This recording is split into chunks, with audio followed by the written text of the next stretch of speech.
మనతో పాటు ఉన్నారు మీకు ఎస్సీ వర్గీకరణ జరుగుతుంది, స్టార్ట్ అవుతుంది, ఆ ప్రక్రియ ముందుకు సాగుతుంది అన్నప్పుడు సార్ ఫస్ట్ మీ ఫీలింగ్ ఏంటి సార్?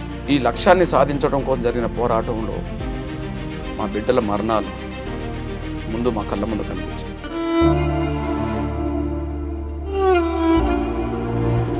సుప్రీంకోర్టు తీర్పు వెలువడ్డ ఆ సమయంలో నేను సుప్రీంకోర్టులోనే ఉన్నాను. నేను చనిపోయినా పర్లేదు, మా అన్న బతికుంటే చాలన్నా వాళ్ళకి గుర్తుకొస్తే అందువల్ల వాళ్ళ త్యాగాలకే. మనతో పాటు ఉన్నారు ఎంఆర్పిఎస్ వ్యవస్థాపక అధ్యక్షులు మందకృష్ణ మాది గారు. చాలా హ్యాపీగా ఉండుంటారు, బికాస్ ఎస్సీ వర్గీకరణ జరగబోతోంది, కొన్ని ఏళ్ల పోరాటం అది. సో ఆబ్వియస్లీ వాళ్ళ జాతి కోసం ఒక న్యాయ పోరాటం ఏదైతే జరిగిందో అది ఫలించబోతోంది కాబట్టి డెఫినెట్లీ హ్యాపీగానే ఉండుంటారు. ఇంకా మిగతా విషయాలు కూడా మాట్లాడదాం. సార్ స్టూడియోలో ఉన్నారు. సార్ నమస్తే. నమస్కారం తల్లి.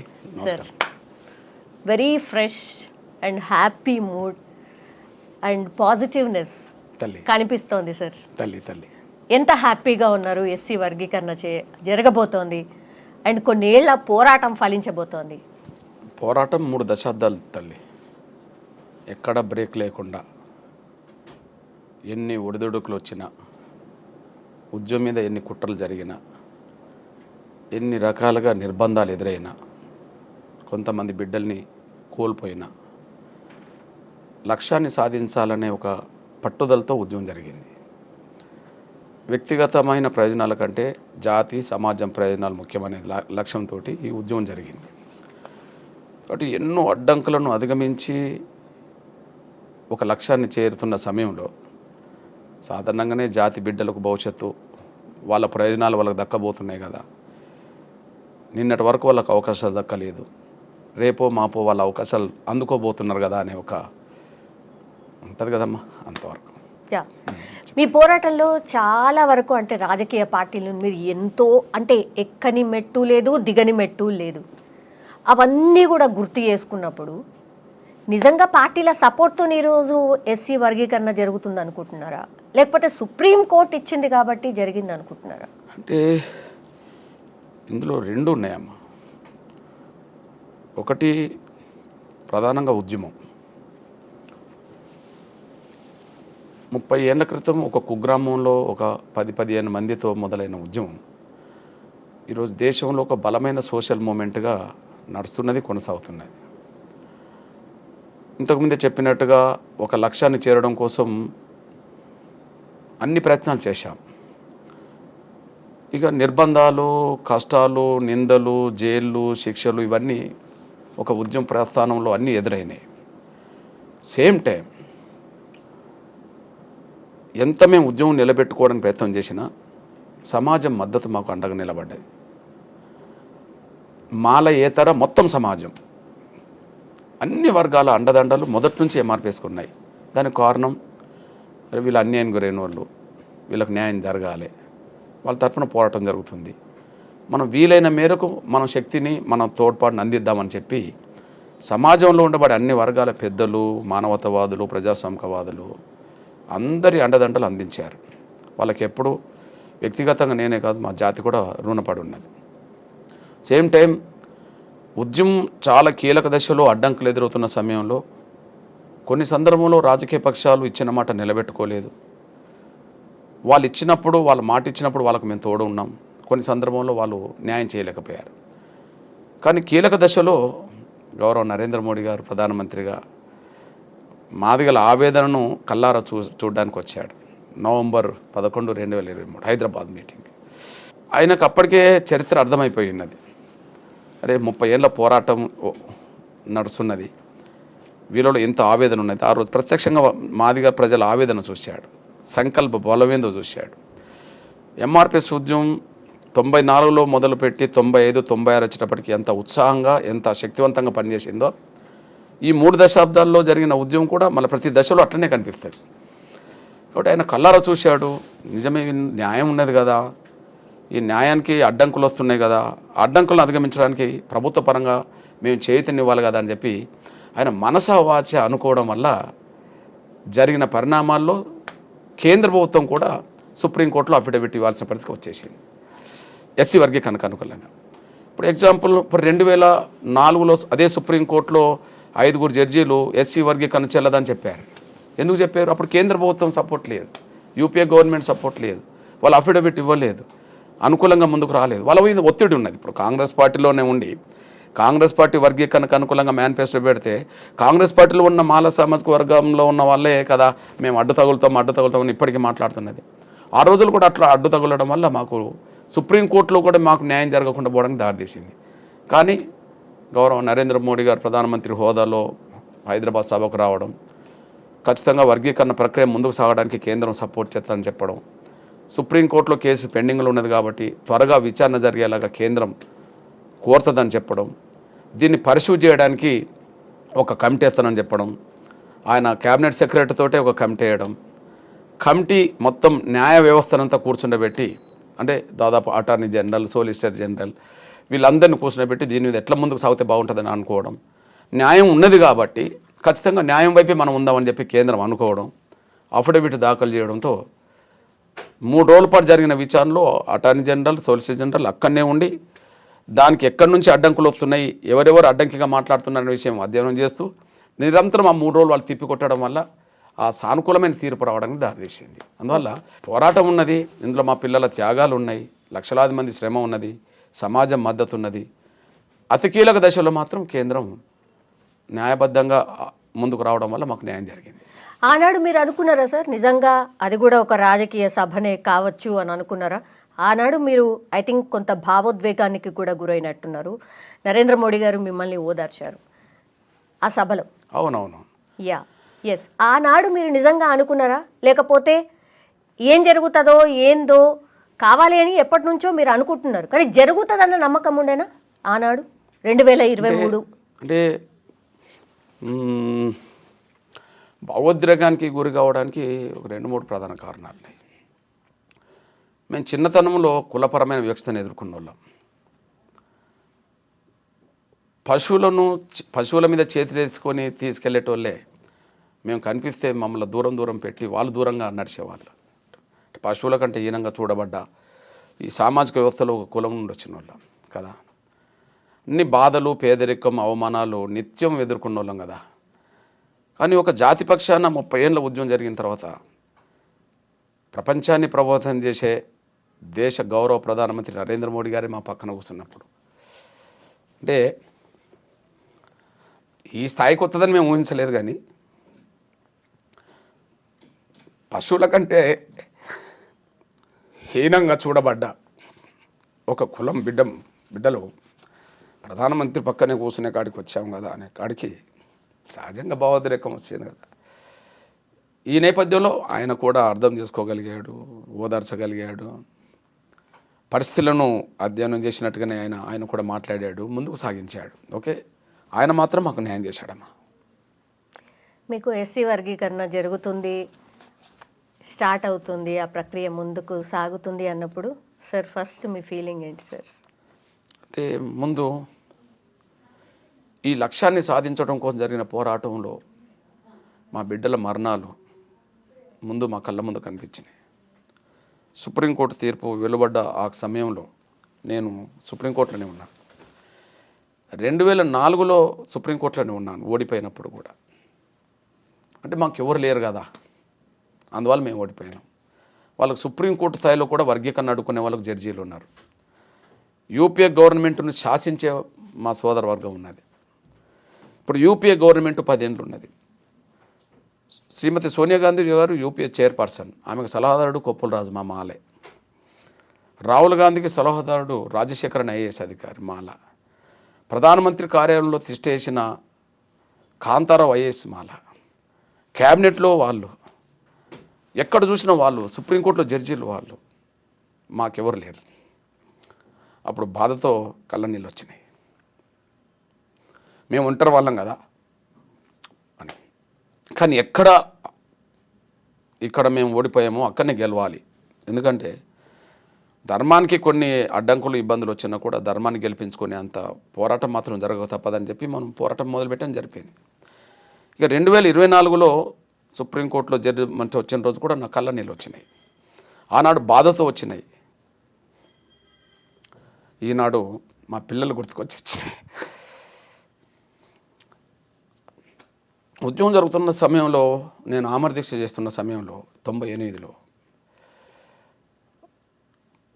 12-13 రోజులకు వచ్చేటప్పటికి రాష్ట్ర వ్యాప్తంగా రెడ్ అలర్ట్ అయిపోయింది. మొత్తం మిలిటెంట్ ఉద్యమాలు జరుగుతున్నాయి. మా అన్నకి ఏమన్నా అవుతుంది అని చెప్పి చాలామంది ఆత్మహత్య ప్రయత్నం చేసుకున్నారు. ఒక తమ్ముడు తాడిపత్రిలో తెల్లబండ్ల రవి అని చెప్పి 5-6 ఆత్మహత్య ప్రయత్నం చేసుకుంటే ఒక తమ్ముడు చనిపోయాడు. చనిపోతూ కూడా అతను నిమ్స్ ఆసుపత్రిలో నేను చనిపోయినా పర్లేదు మా అన్న బతుకుంటే చాలు అన్నాడు.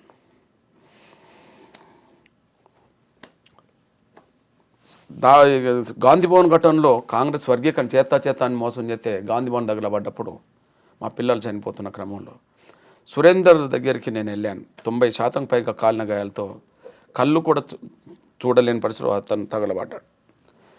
ఆయనను చూసి నేను ఏడుస్తుంటే నా గొంతు విని, నువ్వు ఏడవద్దన్నా, మేము చనిపోతాం, మాకు తెలుసు, నువ్వు ధైర్యంగా ఉండు సురేందర్ అని నేనన్నా. లేదన్నా, మేము ధైర్యంగానే ఉన్నాం, నువ్వు ధైర్యంగా ఉండు, మేము చనిపోతామన్నా, నువ్వేం బాధపడకు, చనిపోతున్నామనేసి మాకు తెలుసు, మా పరిస్థితి అట్లనే ఉన్నది, కానీ మేము చనిపోయినా వర్గీకరణ ఉద్యమం మాత్రం ఆపద్దు అని.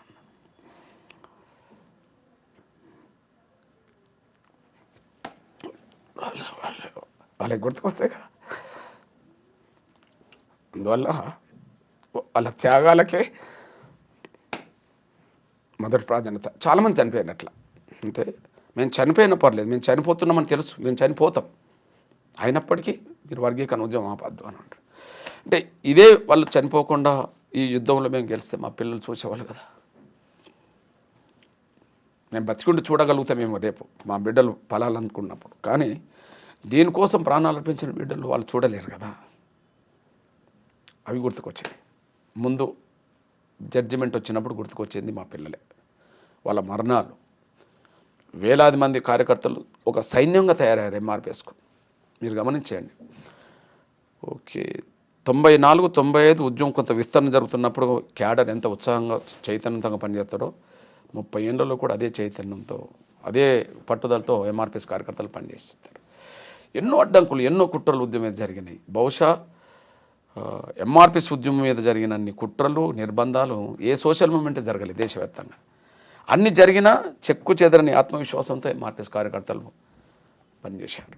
కాబట్టి చనిపోయిన అమరులు, కష్టపడ్డ కార్యకర్తలు, సమాజం అందించిన మద్దతు, లాస్ట్కు గౌరవ నరేంద్ర మోడీ గారు ఇచ్చిన సహకారం, అంతిమంగా గౌరవ చీఫ్ జస్టిస్ చంద్రచూడ్ గారు ఆధ్వర్యంలో వచ్చిన తీర్పు మాదిగల్ని గెలిపించడానికి దారితీసింది. సో ఇది 30 ఏళ్ళు మీ కళ్ళ ముందు, అంటే ఆ తీర్పు వచ్చిన తర్వాత మొత్తం అన్నీ గుర్తొస్తాయి ఆబ్వియస్. సహజంగా తల్లి. అంటే మాకెవరు గాడ్ ఫాదర్ లేరు, మేమేం మొదలు పెట్టాం, మేమేం ముందుకు నడిపించాం. ఎన్ని వచ్చినా కూడా వాటిని అధిగమించేంతవరకు మేమే ప్రయత్నం చేశాం. గాడ్ ఫాదర్లు ఎవరు లేరు, కాకపోతే సమాజం చాలా గొప్పగా స్పందించి ఎంఆర్పిఎస్కి అండగా నిలబడ్డది. ఇప్పుడు కోల్పోయిన బిడ్డలకు సంబంధించి అన్న ఎట్లా, అంటే వాళ్ళకి ఏం చేయబోతున్నారు? అంటే కుటుంబాలు చాలామంది చూస్తుంటారు కదా, అదే వచ్చింది మన హక్కు మనకు దక్కింది అనే సంతోషం ఉంటుంది కదా. ఖచ్చితంగా ఒకవైపు సుప్రీంకోర్టు తీర్పు వచ్చి ఇంకా వర్గీకరణ పాలాలు అందుబాటులోకి రాబోతున్నాయని చెప్పి జాతి, సమాజం, ఎందుకంటే జాతి ఒకటే కాదు, సమాజం కూడా అరే వాళ్ళ పోరాటానికి న్యాయం జరగబోతుంది, వాళ్ళ పిల్లలకు మేలు జరగబోతుందని సమాజం కూడా బాగుంటున్న సమయంలో మళ్ళీ కొన్ని అడ్డంకులు, కుట్రలు మళ్ళీ ఎదురవుతున్న సమయంలో అరే మరికొంతకాలం ఆలస్యం అవుతుందేమో అనే ఆవేదన సహజంగా ఉంటుంది కదా. అయినప్పటికీ వాటన్నిటిని అధిగమించాల్సిందే. 30 ఏళ్ళుగా వచ్చిన అడ్డంకులను ఎట్లయితే పోరాట స్ఫూర్తితోటి, సంకల్ప బలంతో, సమాజం అందించిన మద్దతుతోటి ఎట్లయితే అన్ని అడ్డంకులను అధిగమిస్తూ ఈ దశకు వచ్చామో, ఇప్పటికీ చివరి అడ్డంకిగా ఇంకా మాట్లాడుతున్న వాళ్ళని అధిగమించి మళ్ళీ దాన్ని అమలు చేయించుకోవడమే దృష్టి పెట్టాలి అంతే. ఎంఆర్పిఎస్ అంటే అన్న మాదిగలు అండ్ మాలలు, దళితులు అంటే అందరూ కలిసే అదే అని అనుకున్నాం నిజంగానే. మొన్న జరిగినటువంటి మాలల సింహ గర్జన తరువాత మీకు చిన్న క్లూ కూడా లేకుండా నాన్న మాలలు ఇట్లా ఇంత పెద్ద సభ పెట్టబోతున్నారు, మీ గురించే మాట్లాడబోతున్నారు అని మీకు తెలీదా? ఎందుకు తెలియదమ్మా, తెలుసు. ఇప్పుడు ఆగస్టు 1వ తారీఖు నాడు తీర్పు వచ్చింది. ఆగస్టు 1వ తారీఖున వచ్చిన తీర్పు తర్వాత ఎంఆర్పిఎస్ ఇక విజయం సాధించింది అని మేము ముందుకెళ్ళాము. ఈ తీర్పును మేము అంగీకరించాం అని చెప్పి ఇంకా వాళ్ళు మాట్లాడుతూ వచ్చారు. తీర్పును ఎట్టి పరిస్థితులు అడ్డుకుంటామని చెప్పి రివ్యూ పిటిషన్లు వేశారు. 32 రివ్యూ పిటిషన్లు వేస్తే అందులో 16 మాలలు వేశారు. ఇక్కడ దేశవ్యాప్తంగా 32, 16 ఇక్కడ మాలలు వేశారు. రివ్యూ పిటిషన్లు మొత్తం తిరస్కరించింది. తర్వాత మళ్ళీ ఫైనల్గా క్యూరేటివ్ పిటిషన్ అని ఒకటి ఉంటుంది, దాన్ని వేశారు. మొన్న చీఫ్ జస్టిస్ కన్నా గారు దాన్ని తిరస్కరించారు. ఇక వాళ్ళకు న్యాయ వ్యవస్థ ద్వారా వాళ్ళకి ఇంకా లేదు. అట్లాంటప్పుడు రోడ్ల మీదకి వచ్చి బెదిరించో అదిరించో దీన్ని జాప్యం చేసినంతకాలం ఈ వర్గీకరణ లేకుండా అవకాశాలు పొందుదామని చెప్పి ఆ ప్రయత్నాలు 4 నెలలుగా కొనసాగించారు. దాదాపు మీటింగులు పెట్టుకుంటూ వాళ్ళ ఉద్యోగస్తులను వాళ్ళ విద్యార్థులను సమీకరించుకుంటూ వాళ్ళకి ఏదో వర్గీకరణ జరిగితే వాళ్ళకేదో అన్యాయం జరగబోతున్నట్టు వాళ్ళకి ప్రచారం చేసి మొత్తం రిజర్వేషన్లు లేకుండా చేయడానికి ఎంఆర్పీఎస్ కుట్ర చేస్తుందని చెప్పి ప్రచారం చేసి టోటల్గా ఒక మీటింగ్ పెట్టుకోగలిగారు. నేను ఒక విషయం చెప్తున్నామా, ఈ సమాజంలో ఎవరికన్నా అన్యాయం జరిగినప్పుడు న్యాయం కోసం పోరాటాలు మొదలు పెడతారు. ఎవరికన్నా అన్యాయం జరిగితే న్యాయం కోసం ఉద్యమాలు చేస్తారు. న్యాయం జరగాలని మీటింగులు పెడతారు. వాళ్ళకి ఏ అన్యాయం జరిగిందని మీటింగ్ పెట్టారు? పోనీ వాళ్ళ వక్తల్లో వాళ్ళు మాట్లాడిన వాళ్ళలో మాకు ఈ అన్యాయం జరుగుతుందని ఎవరు చెప్పారు? అన్యాయం జరిగితే న్యాయం కోసం మీటింగులు పెట్టాలి, న్యాయం కోసం పోరాటం చేయాలి. వాళ్ళు మీటింగ్ పెట్టిందైనా మీటింగ్ వేదిక మీద మాట్లాడిన వాళ్ళైనా వర్గీకరణ జరగనీయము, మేము అడ్డుకుంటాం అంటాను. అంటే ఇంకొకరి హక్కులను మేము అడ్డుకుంటామని అర్థం. రిజర్వేషన్ల ఫలాలు ఏకపక్షంగా మేమే అనుభవిస్తాం, ఇందులో ఎవరి వాటా ఇవ్వం. మేము వాటా అడుగుతున్నాం, మా జనాభా ఎంతో మా వాటా అంతా రావాలి. ఎందుకంటే మా వాటా రాలేదని కమిషన్ చెప్పినాయి, ప్రభుత్వాలు అంగీకరించినాయి, కోర్టులు చెప్పినాయి, అందరు చెప్పారు. మా వాటా మాకు రాలేదని అందరు చెప్పినప్పుడు వాళ్ళు ఏం చేయాలి? అరే మా సోదరులే కదా వాళ్ళు కూడా, ఇంతకాలం మేము అనుభవించినా ఇప్పుడు అందరం పంచుకొని తిందామని చెప్పి వాళ్ళకు పెద్ద మనసు ఉండాలి. వాళ్ళకి పెద్ద మనసు లేదు కాబట్టి ఇంకా మేము అడ్డుకుంటాము అని అంటారు. అంటే అర్థం ఏం చెప్పండి? ఎవరైనా ఒక మీటింగ్ పెడితే, ఇప్పుడు మహిళలు మీటింగ్ పెడతారమ్మా, మహిళలకు అన్యాయం జరిగితే మహిళలు మీటింగ్ పెడతారు, అంతే కదా. మాలలకు అన్యాయం జరిగితే మాలలు మీటింగ్ పెట్టాలి. మాదిగలకు అన్యాయం జరిగింది, ఉపకులాలకు చాలా కులాలకు అన్యాయం జరిగింది కాబట్టి మేము మీటింగ్ పెట్టుకొని ఉద్యమాలు చేశాం. సమాజం దాన్ని అంగీకరించింది, కమిషన్లు అంగీకరించినాయి, కోర్టులు అంగీకరించి అన్నీ అంగీకరించినాయి. వాళ్ళు మీటింగ్ పెట్టి ఏం చెప్పినట్టు? మేము వర్గీకరణ అడ్డుకుంటాం అంటే అందరికీ పంచనీయము అని అర్థం. అందరికీ పంచనీయం, ఎవరికి పోనీయం ఇలా వాటా అని అర్థం. దాంట్లో న్యాయం ఏందమ్మా? నాకు అర్థమవుతలేదు. న్యాయం లేదు కదా. అయితే శక్తి ఉన్నది వాళ్ళకు. ఏం శక్తి ఉన్నది? అమ్మ మేము పూరి గుడిసె ఉండి వచ్చిన వాళ్ళం, మా వెనక అమాయకులైన నిరక్షరాశులైన నిరుపేదలైన మాదిగలు ఉన్నారు, సమాజం ఉన్నది, అన్ని వర్గాల సమాజం ఉన్నది, అండగా నిలబడ్డది, మోరల్ సపోర్ట్గా. కానీ వాళ్ళు మీటింగ్ పెట్టిరు కదమ్మా, ఆ మీటింగ్కు నాయకత్వం వహించిన వాళ్ళు ఎవరమ్మా? ఒక కుటుంబానికి సంబంధించిన ఒక వ్యక్తి. అమ్మ పెద్ద వేల కోట్ల రూపాయల పారిశ్రామికవేత్త అమ్మా, ఎలక్ట్రానిక్ మీడియా ప్రింట్ మీడియా నడిపే అధిపతి అమ్మా. ఒక ఇంట్లోనే 4 పదవులు పొందిన కుటుంబం వచ్చినారమ్మా. తండ్రి ఎంపీ, కేంద్ర మంత్రి అమ్మ చేసిండు. అన్న ఇప్పుడు ఎమ్మెల్యేనమ్మా, తను ఎమ్మెల్యేనమ్మా, తన కొడుకు ఎంపీనమ్మా. ఒక కుటుంబంలో, బహుశా ఈ దేశంలో ఒక కుటుంబంలో 3 పదవులు పొందిన వాళ్ళ ఒక 2-3 కుటుంబాల పేరు చెప్పమ్మా. ఇప్పుడు నేను చెప్పదలుచుకుంటే సోనియా గాంధీ, రాహుల్ గాంధీ, ప్రియాంక వాళ్ళే కుటుంబంలో.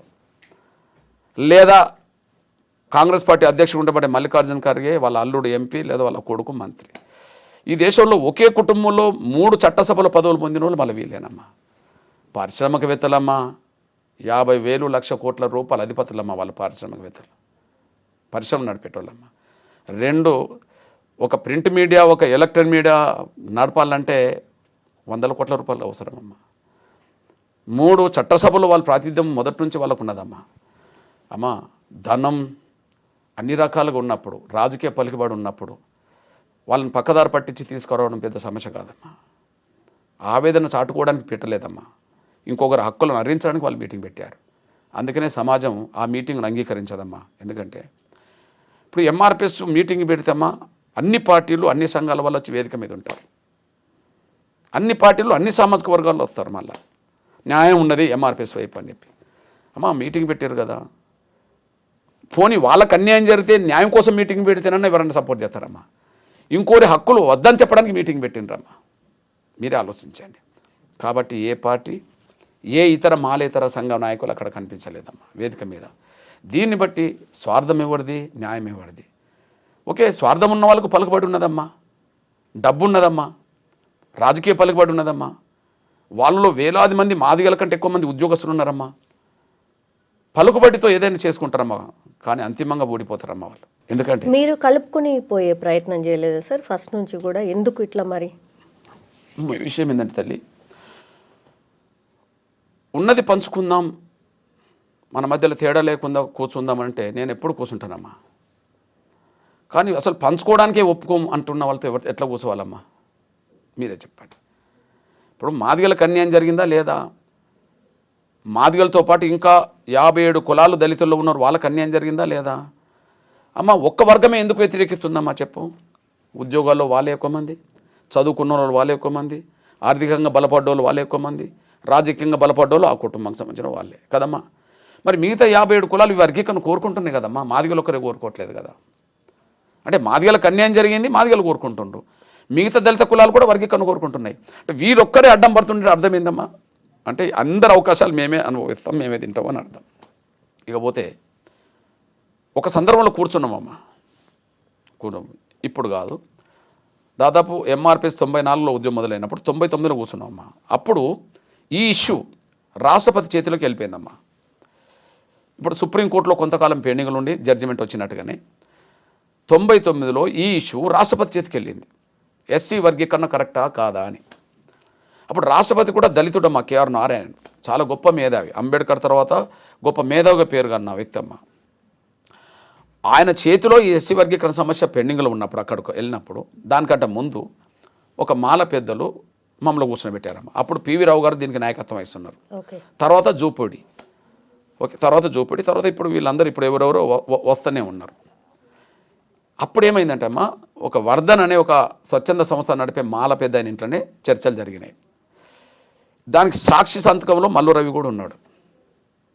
అప్పుడు నాయకుడిగా పివి రావు గారు, సాక్షి సంతకం జూపూడి బ్రోకర్ కూడా పెట్టాడు. అందులో ఏం రాసుకున్నామమ్మా? అందులో ఏమున్నదంటే దళితుల్లో అసమానతలు ఉన్నాయి, ఒప్పుకున్నాం. ఈ అసమానతలను నివారించే దిశగా రాష్ట్రపతి ఏ నిర్ణయం తీసుకున్నా కట్టుబడి ఉందాం. ముందు అసమానతలు అనేది ఒప్పుకున్నాం, సంతకం పెట్టినాం. మరి సమస్య పరిష్కారం ఎవరి చేతికి వెళ్ళింది అని చేతికి. ఈ అసమానతల నిర్మూలన కోసం, నివారించడం కోసం రాష్ట్రపతి ఏ నిర్ణయం తీసుకున్నా కట్టుబడి ఉందా అని చెప్పాను. అమ్మ సంతకాలు అయిపోయిన తర్వాత నెల రోజుల తర్వాత రాష్ట్రపతి ఎస్సీ వర్గీకరణ కరెక్టే అని చెప్పేశాడమ్మా. రాష్ట్రపతి చెప్పాడమ్మా, నో మేము వినమని మళ్ళీ చెప్పారమ్మా.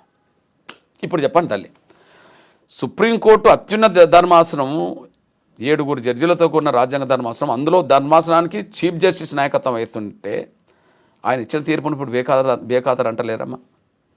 అన్నాడు రాష్ట్రపతి నిర్ణయాన్ని కూడా బేఖాతరు అన్నారమ్మా. మరి ఎవరి మాట వినాలమ్మా? ఇప్పుడు ప్రధానమంత్రులు వర్గీకరణకు సపోర్ట్ చేస్తున్నారు. ఓకే, మన్మోహన్ సింగ్ గారు కూడా వర్గీకరణ సపోర్ట్ చేశాడు, బిల్లు పెట్టకుండా వీళ్ళు అడ్డం పడ్డారు. ఇప్పుడు రేవంత్ రెడ్డి గారు వర్గీకరణ సపోర్ట్ చేస్తున్నారమ్మా. మీరు ముందుకెళ్ళొద్దని చెప్పి ఇప్పుడు అడ్డం పడతలేరా? అట్లనే ప్రధానమంత్రి మన్మోహన్ సింగ్ గారు ఉన్నప్పుడు కూడా వర్గీకరణకు ఆయనకు అనుకూలమే కమిషన్ వేసాడు, ఉషమైన కమిషన్. రిపోర్ట్ వచ్చినాక, వర్గీకరణకు అనుకూలంగా రిపోర్ట్ వచ్చినాక రిపోర్ట్ని అమలు చేద్దని అడ్డం పడ్డారు.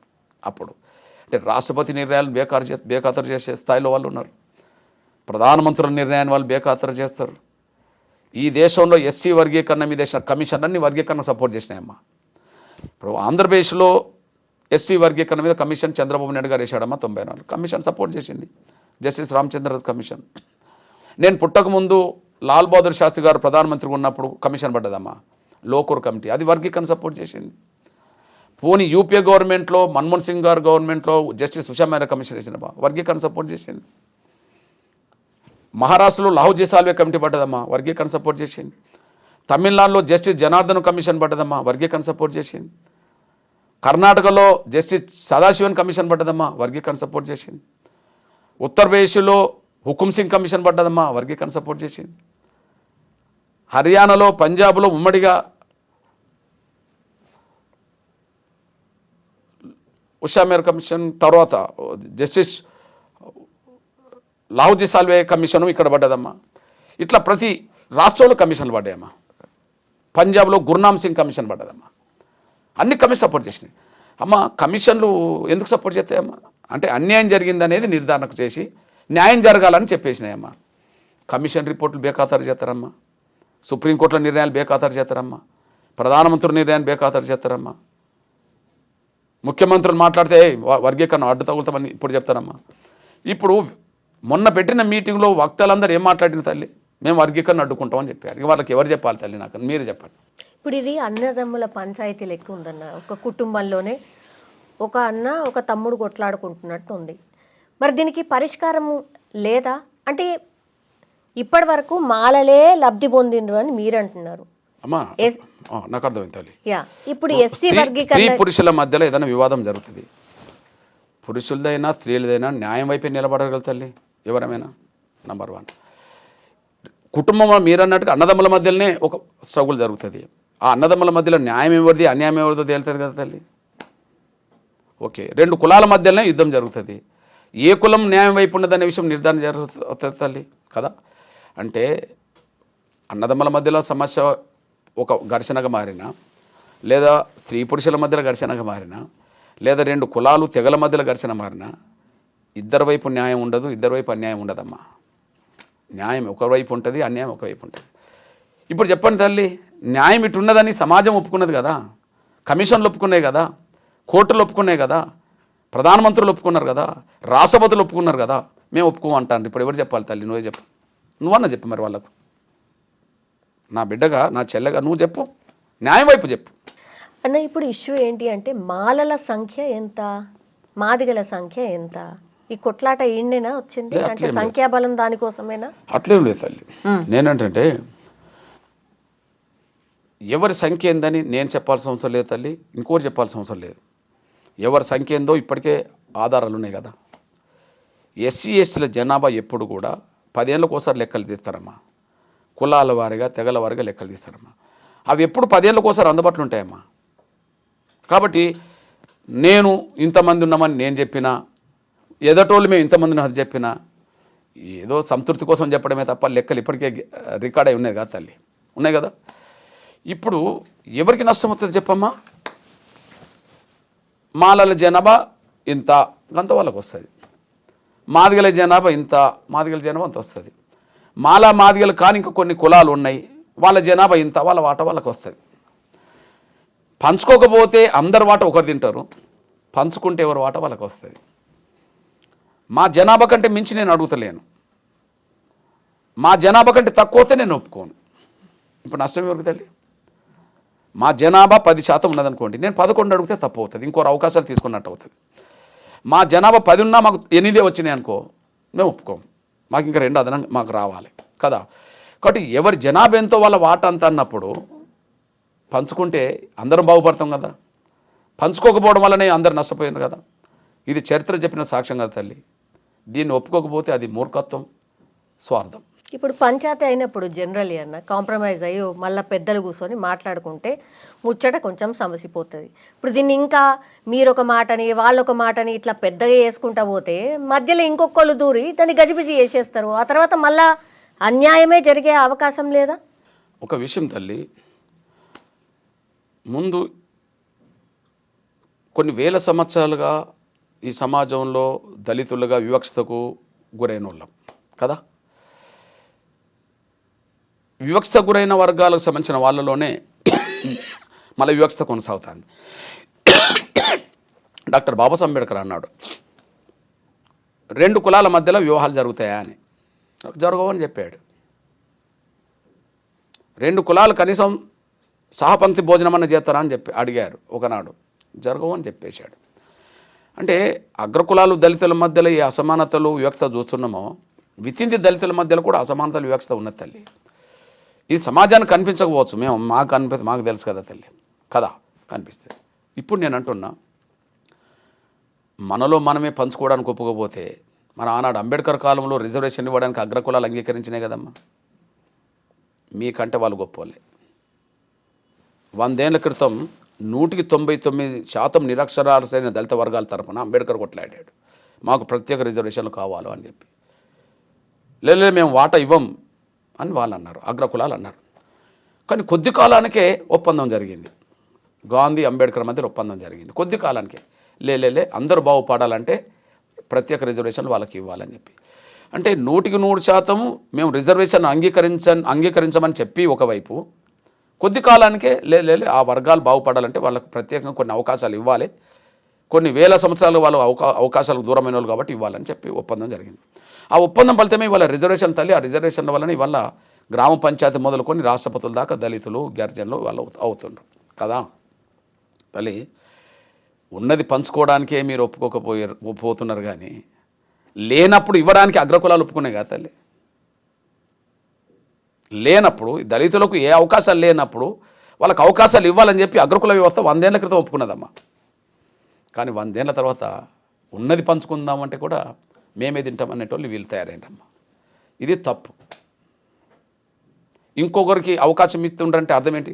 మేము ఇవ్వట్లా, మేము న్యాయం అడుగుతున్నాం. న్యాయాన్ని సమర్థించింది సమాజం, అన్నీ సమర్థించారు. మీకు న్యాయం మీ వైపు ఉండవచ్చు, అయినా మేము అంగీకరించమంటాను. ఇంకేం చేయాలి? ఇప్పుడు చెప్పండి, ప్రధానమంత్రులు వర్గీకరణ న్యాయం అన్నారు కదా, మేము ఒప్పుకోమంటాను.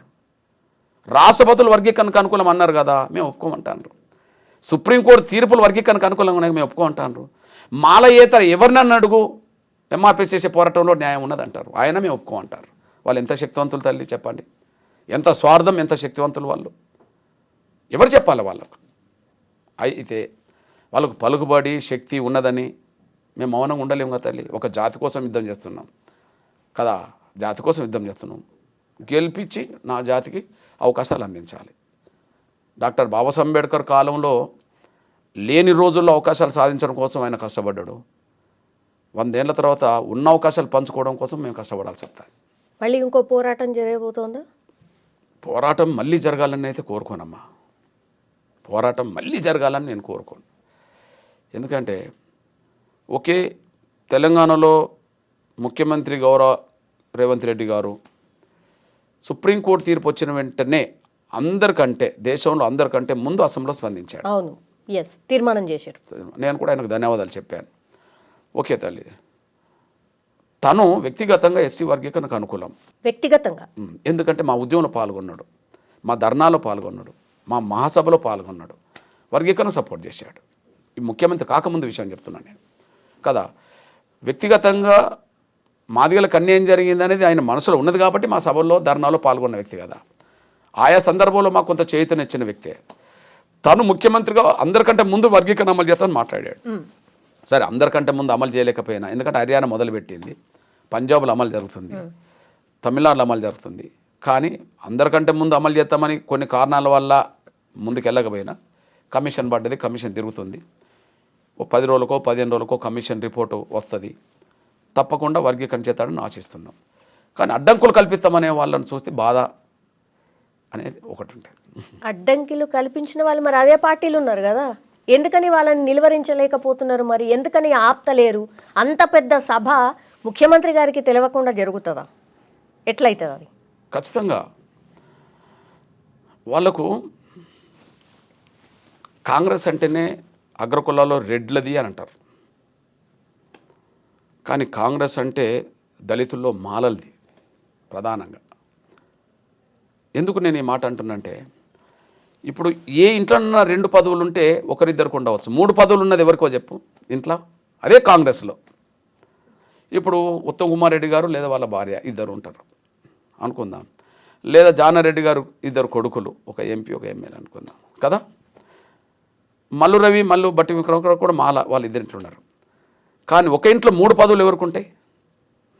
వివేక్ కుటుంబానికి ఉంటాయి. ఏ పార్టీ? కాంగ్రెస్ పార్టీ. కాంగ్రెస్ పార్టీలో మొదటి నుంచి దళితుల్లో మాల సామాజిక వర్గం పట్టు బాగా బిగించుకున్నది. ఈ దేశంలో మొదటి దళిత ముఖ్యమంత్రి ఎవరని ఉంటే ఉమ్మడి ఆంధ్రప్రదేశ్కి సంబంధించిన కర్నూలు వాసి పెద్దలు దామోదర సంజీవయ్య గారే ముఖ్యమంత్రి. అంటే దేశంలో మొదటి దళిత ముఖ్యమంత్రి పేరు ఆయనకి వచ్చిందంటే ఎప్పుడు పడ్డాయి వాళ్ళకి పునాదులు? నేను 65లో పుట్టాను, 65లో పుట్టక ముందే ఆయన ముఖ్యమంత్రి కాగలిగాడు. అక్కడి నుంచి ఇప్పటి వరకు, ఇప్పుడు పక్క రాష్ట్రం చూడండి, మల్లికార్జున ఖర్గే ఎస్సీ మాల, ఆయన ఇంట్లో కూడా 3 పదవులు ఉంటాయి. దేశంలో నాకు తెలిసి కాంగ్రెస్ పార్టీలో ఒకే ఇంట్లో 3 పదవులు ఉన్న వాళ్ళు 3 కుటుంబాలు, సోనియా గాంధీ, రాహుల్ గాంధీ, ప్రియాంక. అక్కడ మల్లికార్జున ఖర్గే వాళ్ళ అల్లుడు, వాళ్ళ కొడుకు. ఇక్కడ పెద్దపల్లి ఎంపీ ఎవరో మీకు తెలుసు, ఓకే, చెన్నూరు ఎమ్మెల్యే మీకు తెలుసు, అదే సమయం బెల్లంపల్లి ఎమ్మెల్యే మీకు తెలుసు. ఒకే ఇంట్లో 3. అంటే వాళ్ళ పట్టు ఆ స్థాయిలో ఉన్నది. ఎగ్జాంపుల్, గౌరవ్ రాజశేఖర రెడ్డి గారు లాంటి ముఖ్యమంత్రి, స్వర్గీయ రాజశేఖర ముఖ్యమంత్రి, కృష్ణా ఎస్సీ వర్గీకరణ చేయించే బాధ్యత నాది, ఎన్ని అడ్డంకులైనా నేను చేపిస్తాను అని అన్నాడు. కానీ అట్లాంటి వైఎస్ రాజశేఖర రెడ్డి గారు కూడా ముందడిగేసి కేంద్ర ప్రభుత్వం ఒప్పించి కమిషన్ వేయించి కమిషన్ రిపోర్ట్ను అమలు చేయించడం కోసం ప్రయత్నం చేస్తున్న క్రమంలో కూడా ఆయన రిపోర్ట్ను అమలు జరగకుండా అడ్డుపడ్డారు వీళ్ళు. అడ్డం పడ్డ ఆవేదన ఆగ్రహ రూపం దాల్చినప్పుడే గాంధీ వన్ తగలబడ్డది. సోనియా గాంధీ మీటింగ్ రద్దయిపోయింది పరేడ్ గ్రౌండ్లో ఆ రోజుల్లో కదా. అంటే వాళ్ళు చాలా కాంగ్రెస్ పార్టీలో మాత్రం వాళ్ళను ఎవరు కూడా తాకలేనంత శక్తివంతంగా ఎదిగారు. అయినప్పటికీ పార్టీ విధానాలకు కట్టుబడి ఉండాల్సిన బాధ్యత ఉన్నది కాబట్టి వాళ్ళ మీద క్రమశిక్షణ చర్యలు తీసుకోండి అని చెప్పి మేము మాట్లాడాల్సిన పరిస్థితి వస్తుంది. తీసుకోవాల్సిన బాధ్యత ఉన్నది.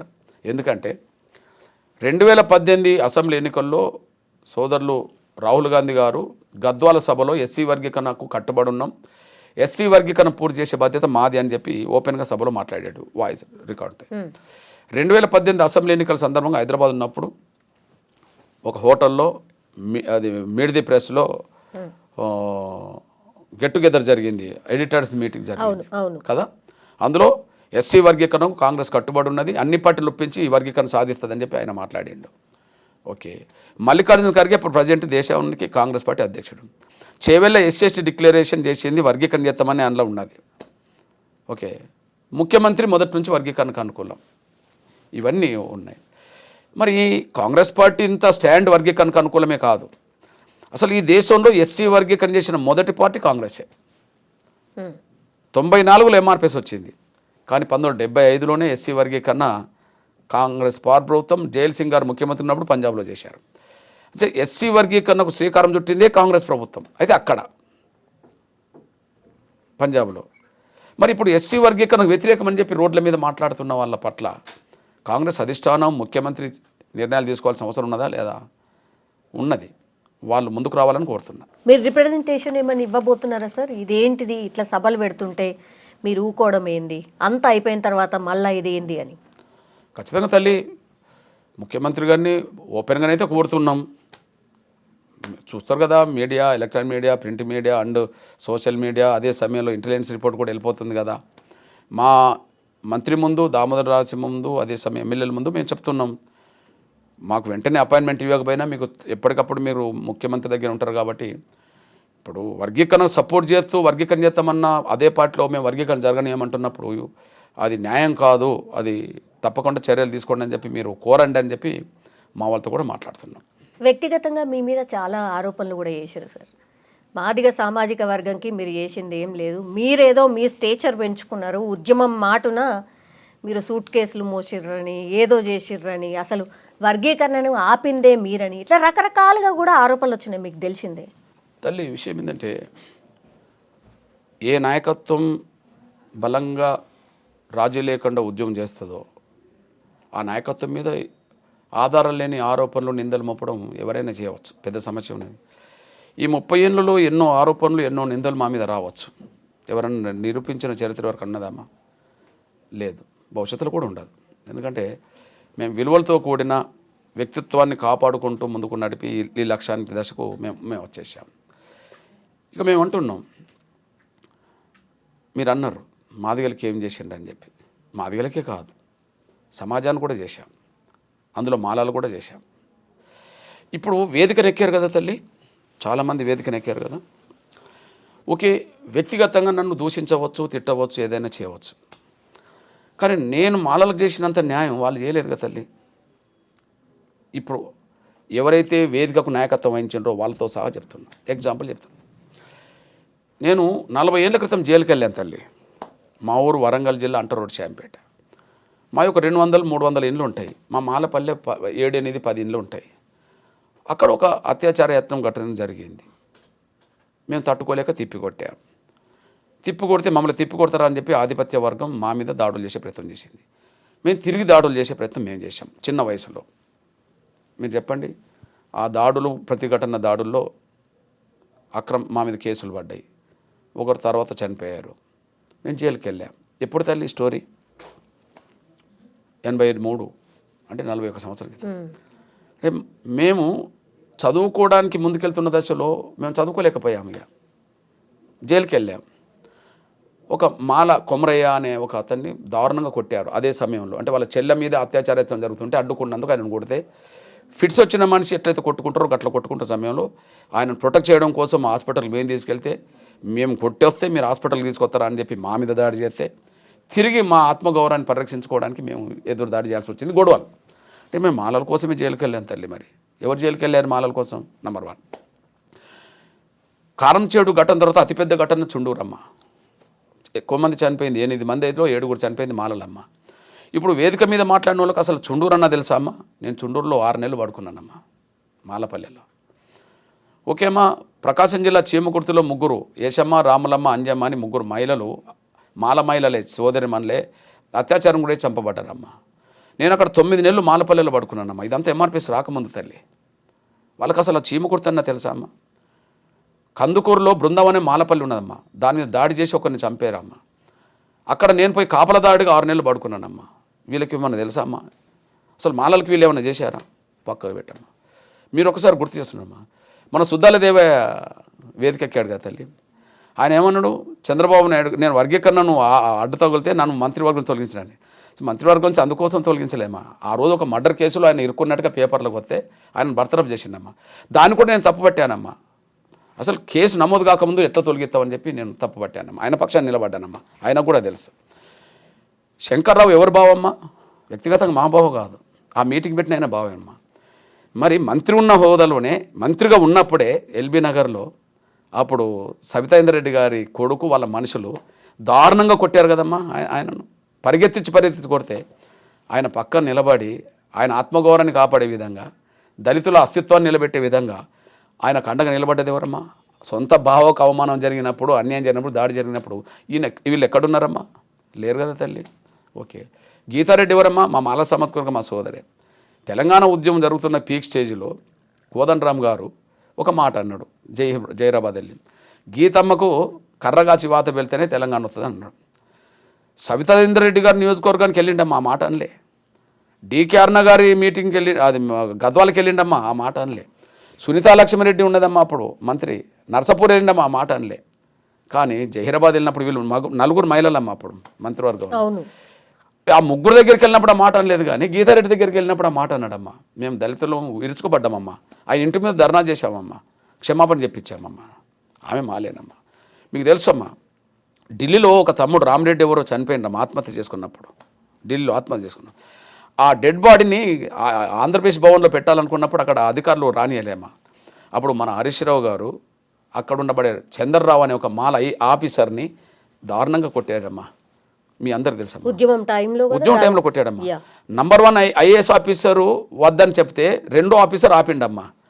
నంబర్ 1 ఐఏఎస్ ఆఫీసర్ను జోలికి వెళ్ళలేదమ్మా. దళితుడు చంద్రరావును కొట్టి దారుణంగా కొట్టిండమ్మా, పిడుగులు గుద్దాడు.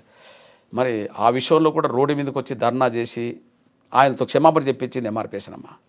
వీళ్ళందరూ ఎటుపోయిండమ్మా అప్పుడు? గద్దర్ గారండి ఎవరమ్మా? మాల సామాజిక వర్గం సోదరుడు, విప్లవకారుడు, ప్రజాయుద్ధ నౌక. ఓకేమ్మా, ఆయన మీద కాల్పులు జరిగినాయి కదమ్మా. ఆయన మీద కాల్పులు జరిగినప్పుడు నిర్బంధం ఏ స్థాయిలో అంటే ప్రజా సంఘాలు, పౌరక సంఘాలు రోడ్డు మీదకి వచ్చి మాట్లాడడానికి అవకాశం లేని రోజుల్లో తల్లి ఎంఆర్పిఎస్ రాష్ట్ర బంధు కాలిచ్చి జయప్రదం చేసిందమ్మా ఆయన మీద జరిగిన దానికి నిరసనగా. నేను అంటున్నాను, ఇవన్నీ ఎంఆర్పిఎస్ నా మాలల కోసం చేసినట్టే కదమ్మా. ఇందులో ఒక్కటి, ఈ వేదిక మీద నన్ను తిట్టినోళ్ళు, దూషించిన వాళ్ళు, అవమానించిన వాళ్ళు ఉన్నారనుకోమ్మా, లేదా తొక్కుకుంటూ పోతామని చెప్పి మాట్లాడిన వాళ్ళు కూడా ఉన్నారు అనుకోమ్మా. అసలు వాళ్ళకి ఇవన్నీ తెలుసునామా? ఏ ఒక్క సంఘటనలో వాళ్ళు లేరు కదా మాలల పక్షాన. అదే సమయంలో వాళ్ళు వెంకటస్వామి కొడుకులు మనవడు ఏం చేసిండమ్మా? మాలలకు ఏం చేసిండు? నేను మాలకు చేశాను. ఏం చేశాను? సమాజానికి చేశామమ్మా. మా కృతజ్ఞత భావం ఉన్నది. ఏం భావం ఉన్నది? మాదిగల పోరాటానికి సమాజం యావత్తు మద్దతు ఇచ్చిందమ్మా. ఒక చిన్న గ్రామంలో పుట్టిన ఒక చిన్న మొక్క ఎంఆర్పిఎస్ కానీ వాళ్ళ వృక్షంగా సమాజానికి పనులు ఇచ్చే కాడికి వచ్చిందమ్మా. దానికి కారణం సమాజం మాకు నీళ్లు పోసి చెట్టుకు తయారు చేసింది. తిరిగి సమాజానికి మేలు చేయాలని చెప్పి మేము పోరాటం మొదలుపెట్టామమ్మా. వర్గీకరణ పోరాటం, సమాజం కోసం పోరాటం. ఆ సమాజం కోసం చేసిన పోరాట ఫలితమే కదమ్మా ఆరోగ్యశ్రీ. 2004లో గుండె జబ్బుతో బాధపడుతున్న చిన్న పిల్లల ఉద్యోగం నడిపినప్పుడు ఆపరేషన్లు ఉచితంగా కార్పొరేట్ ఆసుపత్రులు జరగలినప్పుడు కొద్దిగా రాజశేఖర్ గారు ముందు అపార్థం చేసుకొని మమ్మల్ని ఇబ్బంది పెట్టి గొడవ పెట్టి చేసిన అంతిమంగా అక్కడి నుండి వచ్చిన పథకమే కదమ్మా ఆరోగ్యశ్రీ పథకం. మరి ఇప్పుడు మాట్లాడే వాళ్ళు వేదిక మీద నన్ను దూషించే వాళ్ళు మాలలకు ఏం చేసినా తెలియదు కానీ ప్రతి మాల పల్లెల్లో ప్రతి మాల పేద బిడ్డలకు మాత్రం ఆరోగ్యశ్రీ కార్డు ఉన్నదమ్మా. ఓకే, మేము సాధించిందే కదమ్మా. ఓకే, సమాజానికి యావత్తు. రెండోదమ్మా, కాళ్ళు లేని చేతులు లేని కళ్ళు లేని నా వికలాంగుల సమాజానికి ఇవాళ ఎక్కడ లేని విధంగా పెన్షన్లు పెరిగినాయమ్మా. దేశంలో ఎక్కలేని విధంగా తెలుగు రాష్ట్రాలు పెరిగినాయి తల్లి. మరి ఆ వికలాంగులో నా మాల సోదరులు లేరమ్మా. వృద్ధుల వితంతుల పోరాటం చేసి ఇవాళ పెన్షన్ పోరాటానికి దారితీసిందమ్మా. పెన్షన్ పొందుతున్న వృద్ధుల వితంతులు నా మాల తల్లులు చెల్లెలు లేరా తల్లి? ఆకలి కేకలు పోరాటం చేసి 4 కిలోల బియ్యాన్ని 6 కిలోలు తెచ్చే విధంగా పోరాటం చేశామమ్మా. అన్ని కులాల పేదలకు బియ్యం కోట పెరిగింది కదమ్మా. అంటే మాల పిల్లలకు మాల కుటుంబాలకు పెరగలేదమ్మా, పెరిగినాయమ్మా. వల్ల వాళ్ళు మాలలకు చేసింది ఏం లేదు. మాలల్ని వాళ్ళు దోసుకున్నారు. ఎవరు దోసుకున్నారు? వెంకటస్వామి కుటుంబం మాలల్ని దోసుకున్నది. నిన్నటి వరకు మాదిగల్ని దోసుకున్న వాళ్ళు నాయకత్వం వహించారు తల్లి. నిన్నటి వరకు మాదిగల్ని దోసుకున్న నాయకత్వం వహించారు. ఇప్పుడు మాలలకు ఎవరు నాయకత్వం వహిస్తారు? మాలలు దోసుకున్న వాళ్ళే నాయకత్వం వహిస్తున్నారు. మళ్ళీ వెంకటస్వామి కుటుంబం మాలలు చేసింది ఏమాన? ఒక ఇంట్లో 4 ఉంటారా? నేను అంటున్నా తల్లి, ఈ 98 నుంచి ఇప్పటి వరకు ఎంఆర్పిఎస్కు నాయకత్వాన్ని ఏదో భ్రమలు పెట్టడానికో లేదా దగ్గర తీసుకోవడానికో చాలా ఆశలు పెట్టారమ్మా. ఓకే, 98లో చంద్రబాబు మాకు పెద్దపల్లి పార్లమెంట్ టికెట్ ఇచ్చాడమ్మా, మేము నిరాకరించాం. 99లో చంద్రబాబు రాజ్యసభ ఇచ్చాడమ్మా, మేము నిరాకరించాం. 2007లో రాజశేఖర్ గారు నాకు ఎమ్మెల్సీ ఇచ్చి మంత్రి చేస్తా అన్నాడమ్మా. జూపుడి ప్రభాకర్ అదే సమయంలో తీసుకున్నాడమ్మా. ఓకే, ఎమ్మెల్సీ అయిపోయాడమ్మా. 2009లో వరంగల్ పార్లమెంట్ సీట్ నాకు ఇస్తానని రాజశేఖర్ గారు కేవీ రామచంద్ర ప్రపోజల్ పెట్టారమ్మా. నేను వద్దని చెప్పానమ్మా. 2013-12లో జగన్మోహన్ రెడ్డి గారు నాకు రాజ్యసభ ఇస్తా అన్నాడమ్మా. నేను వద్దని చెప్పానమ్మా. మొన్నటి ఎన్నికల్లో బీజేపీ నాకు వరంగల్ సీట్ ఇవ్వడానికి సిద్ధం చేసిందమ్మా. నేను తీసుకోలేదమ్మా. మా జాతి కోసం, జాతి యుద్ధాన్ని నడపడం కోసం ఎక్కడ కూడా అవకాశాలు తీసుకొని ఉద్యమాన్ని నీరుగార్చద్దని లక్ష్యం పెట్టుకొని మేము అవకాశాలు తీసుకున్నాం. మేము వచ్చిన అవకాశాలు మీ దూరం కదా తల్లి. మరి వచ్చే అవకాశాలన్నీ మీ కుటుంబమే తీసుకుంటుంది కదా. మీ దగ్గర మీ నాన్న 5-6 సార్లు ఎంపీ కావాలి, మళ్ళీ మీరు అక్కడి నుంచి ఎంపీ కావాలి, మీ అన్నలు తమ్ములు మళ్ళీ ఎమ్మెల్యేలు కావాలి, మళ్ళీ మీ కొడుకు ఎంపీ కావాలి. రేపు మాలల్లో అసంతృప్తి పెరగకుండా చూడడం కోసం రేపు వీళ్ళు ఏం చేస్తారమ్మా, మళ్ళీ వాళ్ళ బిడ్డలను అల్లుండ్లో మళ్ళీ తీసుకొస్తారు ఆడికి. ఎవరు? వినోదో ఇప్పుడు ఆయనో మళ్ళీ బిడ్డల్లో కొడుకుల్లో మళ్ళీ అల్లుండ్లో మనమల్లో మళ్ళీ తీసుకొస్తారమ్మా. అంటే ఇంకొక 4 తరాలు కూడా ఈ రిజర్వేషన్ ఉన్నంతకాలం మా కుటుంబం అనుభవించాలని కుట్రలు చేస్తున్నారమ్మా. ఆ కుట్రలను ఛేదించే విషయంలో ఇప్పుడు ఆయన తీసుకుంటే మాలల వాట మాలలు తీసుకోవచ్చమ్మా. కానీ మాలల వాటిని మొత్తం కుటుంబం తీసుకుంటుంది కదా. సార్, ఇదంతా చూసినప్పుడు అంటే మాట్లాడినప్పుడు ఒక కుటుంబమే మొత్తం మాలల్ని ట్రాప్ చేసింది అనేలాగా అనిపిస్తుంది. నిజంగా మీరు చెప్పాల్సింది అదేనా? మీరు చెప్పాలనుకుంటే అదే అంటున్నారా? నిజంగా చెప్పాలంటే ఇప్పుడు నేను అంటున్నా, నేను నా జాతి కోసం త్యాగం చేశాను. ఓకే, మాలలకు నేను దిక్కంటున్న మీరు మీ 3 సీట్ల నుంచి 1 సీటు ఇప్పుడు త్యాగం చేయగలుగుతారా? నేను 10 సార్లు వచ్చిన పదవులు వదులుకొని మా వాళ్ళకి ఇప్పించా. ఓకే, నేను మళ్ళీ చెప్తున్నా, 98లో నాకు ఎంపీ సీట్ వచ్చినప్పుడు నాకు వద్దని ఆడబిడ్డ సుగుణకుమార్కి ఇప్పించాను. వీళ్ళ అయ్యను అప్పుడే ఓడించాను 2 సార్లు. వీళ్ళ నాన్నను వెంకటస్వామిని అప్పుడే ఓడించింది డాక్టర్ సుగుణకుమార్ తల్లి అయినా ఓడించి నాకు రాజ్యసభ ఇచ్చిండమ్మా చంద్రబాబు. ఆకార సుదర్శన్ అంటే ఆయనకు మా మాదిగనికి ఇప్పించాను అనుకుందాం తల్లి. ఓకే, నాకు ఎమ్మెల్సీ వచ్చినప్పుడు డి రాజేశ్వరరావు అనేటైనా తీసుకున్నాడమ్మా. నాకు వరంగల్ పార్లమెంట్ సీట్ వచ్చినప్పుడు సిరిసిల్ల రాజయ్యకు వెళ్ళిపోయిందమ్మా నేను వద్దంటే. ఓకే, మొన్నటికి మొన్న వరంగల్ పార్లమెంట్ సీటు నాకు ఇస్తానన్న రోజు నేను ఆరూరు రమేష్కు మా వాడు ఇవని చెప్పానమ్మా. ఇవని చెప్పాను కదా, వచ్చిన అవకాశాలు వదులుకున్నాం కదమ్మా. అరే 50 ఏళ్ళ బట్టి మీరే తింటున్నారు కదా ఒక కుటుంబం. మేము వెంకట స్వామిని చిన్నప్పటి నుంచి చూస్తున్నామమ్మా అనుకుందాం. ఓకే, ఒక 75 నుంచి చూస్తున్నాం అనుకుందామమ్మా. నేను చూస్తున్నా అనుకుందాం, చిన్నప్పటి నుంచి చూస్తున్నా వెంకట స్వామి పేరు. ఇప్పుడు 2025 అంటే 50 ఏళ్ళు కదా తల్లి. 50 ఏళ్ళు మొత్తం ఆ కుటుంబమే రిజర్వేషన్లు అనుభవిస్తుంది కదా తల్లి. ఆ కుటుంబం ఇన్నేళ్ళు అనుభవించింది కదా. ఒక్కసారి మీరు తీసుకునే 10 మీ పక్క వాళ్ళకి ఇప్పియవచ్చు కదా తల్లి. మీ పక్క వాళ్ళకు ఏది స్వార్థమో చెప్తాలి? వచ్చిన అవకాశాలు వదులుకొని జాతికి కోసం యుద్ధం చేయడం, వచ్చిన అవకాశాలు జాతికి ఇప్పేయడం అది త్యాగం అంటారా? లేకపోతే వచ్చే అవకాశాలు ఎవరికి ఇవ్వకుండా ఆ కుటుంబం తీసుకోవడం త్యాగం అంటారా తల్లి? రాబోయే రోజుల్లో ఇంకా 4 సార్లు వాళ్ళ కుటుంబం తీసుకోవడం కోసం ఇప్పుడు వర్గీకరణ అడ్డుకుంటామని ఒక భ్రమలు పెట్టి వాళ్ళని తీసుకొచ్చి ఆ భ్రమల్లో మాకు దేవుడు అనిపించి చెప్పి ఇంకో 4 దశాబ్దాల పాటు మళ్ళీ రిజర్వేషన్ ఫలాలు ఏకపక్షంగా కుటుంబం అనుభవించడం కోసం వాళ్ళ కుట్ర చేస్తుంటే ఆ కుట్రలో ట్రాప్ చేసిండు మాలలందరినీ. మాలలకు ఆయన చేసిందేమ్మా, ఎంఆర్పీ చేసినంత మాలలకు వాళ్ళు ఏం చేసిండ్రమ్మా? సమాజానికి ఏం చేసిండ్రమ్మా? వాళ్ళ కుటుంబానికి తప్ప? మీరు నిర్ధారణ చేయండి అమ్మా, మీరు విశ్లేషించండి, మీరు విశ్లేషించి నిర్ధారణ చేయండి. ఆ కుటుంబం వల్ల ఎవరు కొరిగిందో ఆ కుటుంబం వాళ్ళపైకి వచ్చారు. ఇవాళ తెలంగాణ ఆంధ్రప్రదేశ్ గడ్డ మీద ఒక దళితుల్లో 1000 కోట్ల రూపాయలకు సంబంధించిన పారిశ్రామికవేత్త అంటే ఎవరి పేరు వస్తుందమ్మా? ఆ కుటుంబం పేరు వస్తుంది. నంబర్ 1. మేము పూరి గుడిసెలో వచ్చిన వాళ్ళమమ్మా, కానీ ఇప్పుడు వాళ్ళు పారిశ్రామికవేత్తలు కదమ్మా. నేను ఎవరి ప్రతినిధినమ్మా? పేదల ప్రతినిధిని. మాది గల ఇతర దళిత కులాల మాలల్లో కూడా పేదల ప్రతినిధి నేను, అనగారిన కులాలకు పేదల ప్రతినిధి నేను కదా. వాళ్ళు ఎవరి ప్రతినిధి అమ్మా? 1,00,000 కోట్ల పారిశ్రామికవేత్తల కుటుంబం అమ్మ ఇప్పుడు అది. నంబర్ 1. ఒక ప్రింట్ మీడియా, ఎలక్ట్రానిక్ మీడియా నడపడం నీ వల్ల నా వల్ల అవుతుందా తల్లి? కాదు తల్లి. మరి వాళ్ళు నడుపుతుండ్రు కదా తల్లి. ఒక కుటుంబంలో 4 పదవులు పొందే స్థాయిలో ఎవరుంటారమ్మా? అందరినీ ప్రభావితం చేసేవాళ్ళు, అందరినీ శాసించే వాళ్ళే ఉంటారు తల్లి కదా. ఆ కుటుంబం కదా. అది మమ్మల్నే కాదు, ఇప్పుడు మాలల్ని దోసుకుంటుంది. నిజంగా ఒక విషయం చెప్పనా తల్లి, వాళ్ళ పలుకుబడి మీకు గుర్తు చేస్తున్నాను. ఇప్పుడు సోదరుడు ఈ అద్దంకి దయాకర్ ఉన్నాడు అనుకో తల్లి, ఉన్నాడా లేదా? తల్లి ఆయనకు వచ్చే అవకాశం వీళ్ళ వల్లనే జారిపోయింది తల్లి. ఏ మాట కుటుంబం వల్లనే ఈయన అవకాశం జారిపోయింది. సాక్ష్యం చెప్తా తల్లి.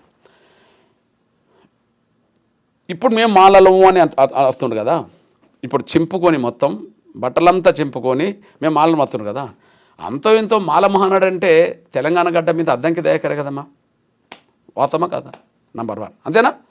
ఒకటే నేను ఒక మాదిగ బిడ్డగా కూడా అటువైపు నుంచి కూడా ఆలోచిస్తున్నా. అంటే మాలల్ని అంతో ఇంతో ఆర్గనైజ్ చేసింది ఎవరమ్మా? అద్దంకి దయాకర్. తెలంగాణ రాష్ట్ర ఉద్యమంలో జేఏసీలో కన్వీనర్గా ఉండి తెలంగాణ ఉద్యమాన్ని పటిష్టంగా ముందుకు నడపడంలో కోదండరాంకు అండగా నిలబడ్డది ఎవరమ్మా? అద్దంకి దయాకర్. 2వ పాత్ర. 3వ పాత్ర గురించి కూడా ఆలోచించండి అమ్మా.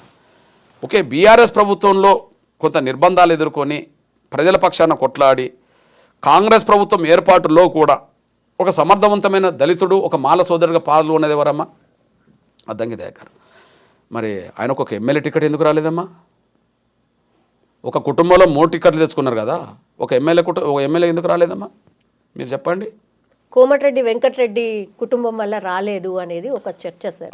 మీరేమో డిఫరెంట్ వర్షన్ చెప్పారు. అట్లాగా తల్లి, నేను ఒక మాట చెప్పాను. నేను ఒక విషయం గుర్తు చేస్తున్నా తల్లి. ఇక్కడ మాదిగల కాడ కూడా మళ్ళీ బ్యాలెన్స్ చేసే పరిస్థితి తీసుకొచ్చుకోవాలి వాళ్ళు కదా. ఇప్పుడు ఏదన్నా 10 సీట్లు మాదిగలకు రావాలి, 9 వాళ్ళకి పోవాలనుకో. మరి 9వ సీట్ ఎవరు తీసుకున్నారమ్మా? ఈయనకు 10లో ఇప్పుడు మాలలో ఉన్నారమ్మా అనుకుందాం. మాలలో ఒక 9 మంది ఎమ్మెల్యేలు అనుకుందాం. ఈ 9 మంది మాల ఎమ్మెల్యేలో మొదటి అర్హుడు ఎవరు కావాలి? అద్దంకే కావాలి. మీరు ఎవరి పేరన్నా చూడండి, 9 మంది మాల ఎమ్మెల్యేలు టికెట్ తెచ్చుకున్నారమ్మా. మొదటి అర్హుడు ఎవరు కాంగ్రెస్ పార్టీలో? ఓకే, ఒకవేళ మాలల కోటలు పోవాలన్నా మాలమా నడిపినవాడు, తెలంగాణ రాష్ట్ర ఉద్యమంలో పాల్గొన్న వ్యక్తుల్లో ప్రధాన పాత్ర పోషించినవాడు, కాంగ్రెస్ ప్రతిపక్ష హోదాలో ఉన్నప్పుడు గట్టిగా నిలబడి ప్రజల ఆదరణ పొంది ఓటేయించడంలో ఆయన పాత్ర పోషించాడు. అంటే ఈ 9లో మొదటి వరుసలోనే మొదటి టికెట్ ఆయన కావాలి కదా తల్లి. అరే నువ్వు తుంగతుర్తిలో కాకపోవచ్చు, లేదా ఇంకో దిక్కైనా కావాలి. ఎక్కడైనా మొదటి వరుసలో ఎవరికి ఉండాలి? వాళ్ళు ఉండాలి. మొదటి వరుసలు లేడు, లాస్ట్ వరుసలో కూడా లేకుండా పోయిండు. ఎవరు అడ్డం పడితే రాలేదమ్మా. లెక్కల్లో భాగంగా వాళ్ళకు అవకాశాలు ఎక్కువ తీసుకోవడం వల్ల వీళ్ళకి అవకాశం వచ్చింది. నేను అంటున్నాను, ఒక కుటుంబంలో 2 టికెట్లు వచ్చిన వాళ్ళు అదే కులంలో ఉంటే, ఒక కుటుంబంలో 3 టికెట్లు వచ్చిన అదే కులంలో ఉంటే, మరి మాలల్ని ఆర్గనైజ్ చేసినోడు, తెలంగాణ ఉద్యమంలో పాల్గొన్నోడు, ఓకే, అదే సమయంలో కాంగ్రెస్ ప్రతిపక్షంలో ఉన్నప్పుడు గట్టిగా నిలబడి యుద్ధం చేసినోడు, మరి ఆయనకు అర్హత లేకపోతే వీళ్ళకి ఎట్లా అర్హత అమ్మా? నిన్నటి వరకు వెంకటస్వామి ఎక్కడున్నాడు చెప్పమ్మా? ఇప్పుడు నాటిపిన ఆయన ఎక్కడున్నాడు చెప్పమ్మా? ఎక్కడున్నాడమ్మా? బీజేపీలో ఉన్నాడు. అరే బీజేపీలో ఉండి పార్టీ మారితే తెల్లారి టికెట్ వచ్చింది కదా.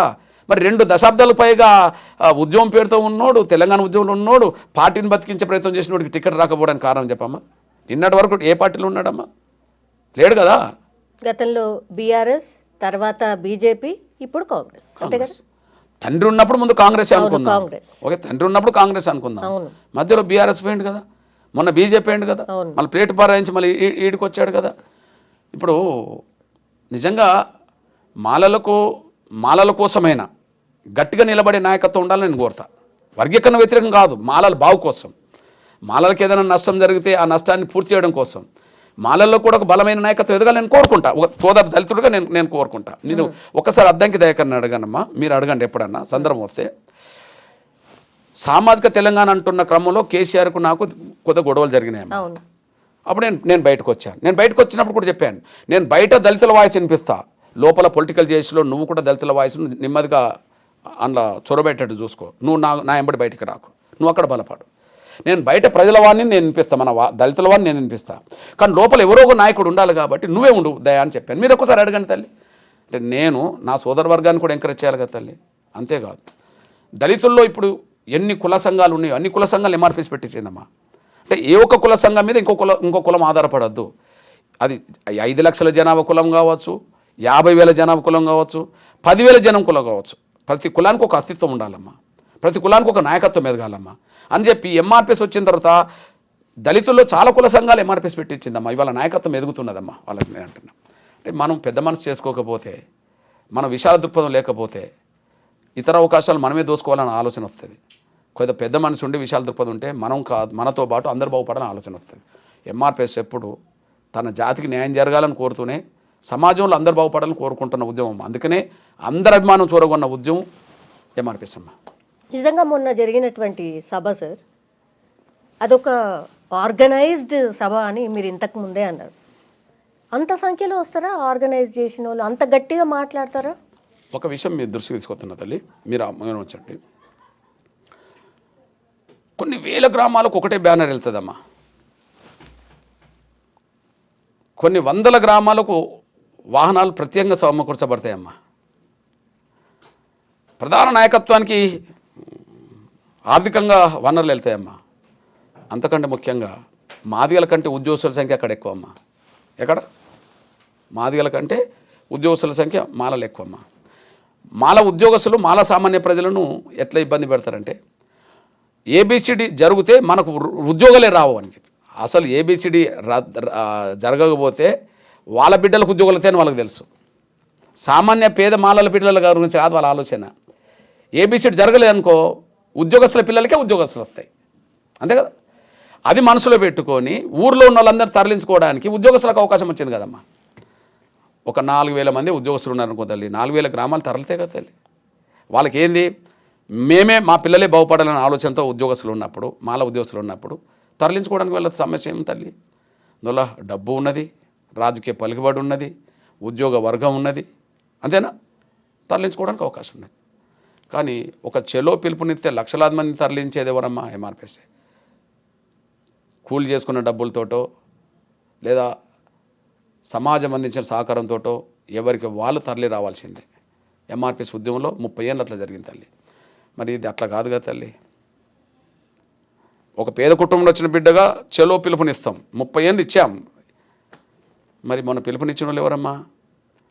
దేశంలోనే ఒక అత్యంత సంపన్న వర్గ కుటుంబం వచ్చిన వాళ్ళు కదా, దేశంలోనే రాజకీయాలను శాసించే ప్రాతినిధ్యం ఉన్నోళ్ళు, దేశంలోనే ఒక దళిత వర్గాల నుంచి మీడియాలను నడిపేటోళ్ళు.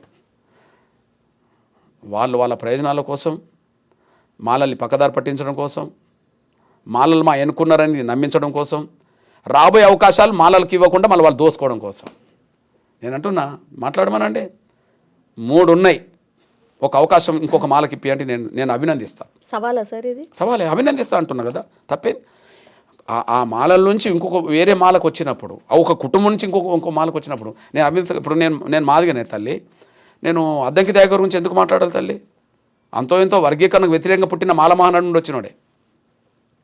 కానీ అతను వెనక ఎవరు లేరు, వీళ్ళ వెనక ఆయన వెనక డబ్బు లేదు, వీళ్ళ వెనక డబ్బు ఉన్నది. ఆయన వెనక సొంత మీడియా లేదు, వీళ్ళ వెనక సొంత మీడియా ఉన్నది.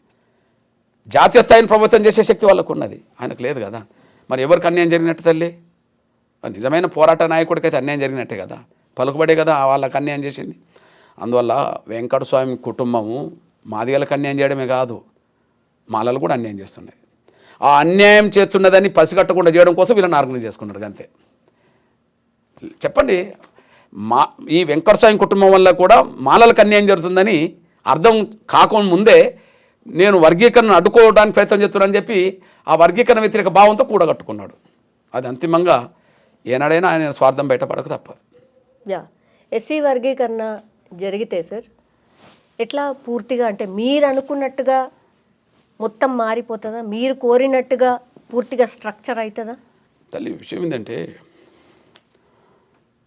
ఏది 100% ఫలితం వస్తుందని కాదమ్మా. ఇవాళ ఒక 10 అవకాశాలు అందుతున్న సమయంలో వర్గీకరణ జరిగితే ఇంకో 50 అవకాశాలు వచ్చినాయి అనుకో, అదనంగా మాకు 40 దొరికినట్టు కదా తల్లి. నేను 100కు 100 మొత్తం బాగుపడతామని నేను అంటలేను. కానీ నిన్న వర్గీకరణ లేకపోవడం వల్ల వచ్చే 100 ఉద్యోగాల్లో 10 మాకు వస్తున్నాయి. రేపు వర్గీకరణ జరగడం వల్ల ఈ 10 పోయి ఒక 60 వస్తాయి, లేదా ఒక 70 వస్తాయి. మెరుగే కదమ్మా. 100కు 100 నేను అంటలేను తల్లి. మా వాట 100కు 70% వచ్చింది, ఒక 70 అవకాశాలే కదా. నిన్న 10 పొందుతున్నాం, రేపు వర్గీకరణ జరిగితే ఒక 70 వస్తాయి. అది ఎడ్యుకేషన్లో వస్తాయి, ఎంప్లాయ్మెంట్లో వస్తాయి. రేపు అది సంక్షేమ రంగాన్ని కూడా వర్తిస్తుంది, భవిష్యత్తులో పొలిటికల్ రంగాన్ని కూడా వర్తిస్తుంది. అంటే అన్ని రంగాల్లో న్యాయమైన వాటా దక్కడానికి అవకాశం వస్తుంది. ఓకే, ఎస్సీ వర్గీకరణ ఏ లోపల అయిపోతుంది అనుకుంటున్నారు సార్? అమ్మా, నేనేమి జ్యోతిష్కుని కాదు, కానీ వర్గీకరణ అమలు జరిగేంతవరకు మాత్రం పోరాటం జరగక తప్పదమ్మా. అంటే ఓడిమి కొత్తమని కాదు, మా ప్రయత్నాలు అయితే ముమ్మరం చేయాలి కదమ్మా. ఆ ప్రయత్నంలోనే ఉన్నాం. అయితే ఏ అడ్డంకులు లేకపోతే బాగానే ఉంటుందమ్మా. కానీ అడ్డంకులు కల్పించే వాళ్ళు ఉన్నారనే విషయం మీరు చూస్తున్నారు కదమ్మా. నేను అంటున్నా, మళ్ళీ చెప్తున్నా తల్లి, ఇప్పుడు బీసీ సమాజం రోడ్డు మీదకి వస్తుంది, మా జనాభా ఏందో తేల్చండి అని. న్యాయమైన ఉద్యమం. ఏ కులమన్న ఒక రోడ్డు మీదకి వస్తుంది, ఏదన్నా వాళ్ళ అంశం మీద వస్తుంది. అసలు ఆశ్చర్యం ఏంటంటే 30 ఏళ్ళుగా వీళ్ళు మీటింగులు, ధర్నాలు, అడ్డంకులు కల్పిస్తున్నారు కదా. వాళ్ళకి ఏం జరిగిందని తల్లి? మాకు ఇది జరగాలని కోరుకోవాలి, మాకు ఈ న్యాయం జరగాలని కోరుకోవాలి. వాళ్ళకు న్యాయం జరగాలని కోరుకోవట్లేదు తల్లి. మాదిగలకు అన్యాయం చేయండి, మాదిగలకు న్యాయం జరగద్దు అంటారు వాళ్ళు. అంతే. ఇంకా ఏ దళిత కులానికి న్యాయం జరగద్దు, మేము అడ్డుకుంటాం. వాళ్ళకు న్యాయం చేస్తామని ఎవరన్నా మేము అడ్డుకుంటాం. మీరు రాష్ట్రపతులా కానివ్వండి, మీరు ప్రధానమంత్రులా కానివ్వండి, మీరు సుప్రీంకోర్టా కానివ్వండి, మాలేతర మొత్తం సమాజమా కానివ్వండి, మేము అడ్డుకుంటాం.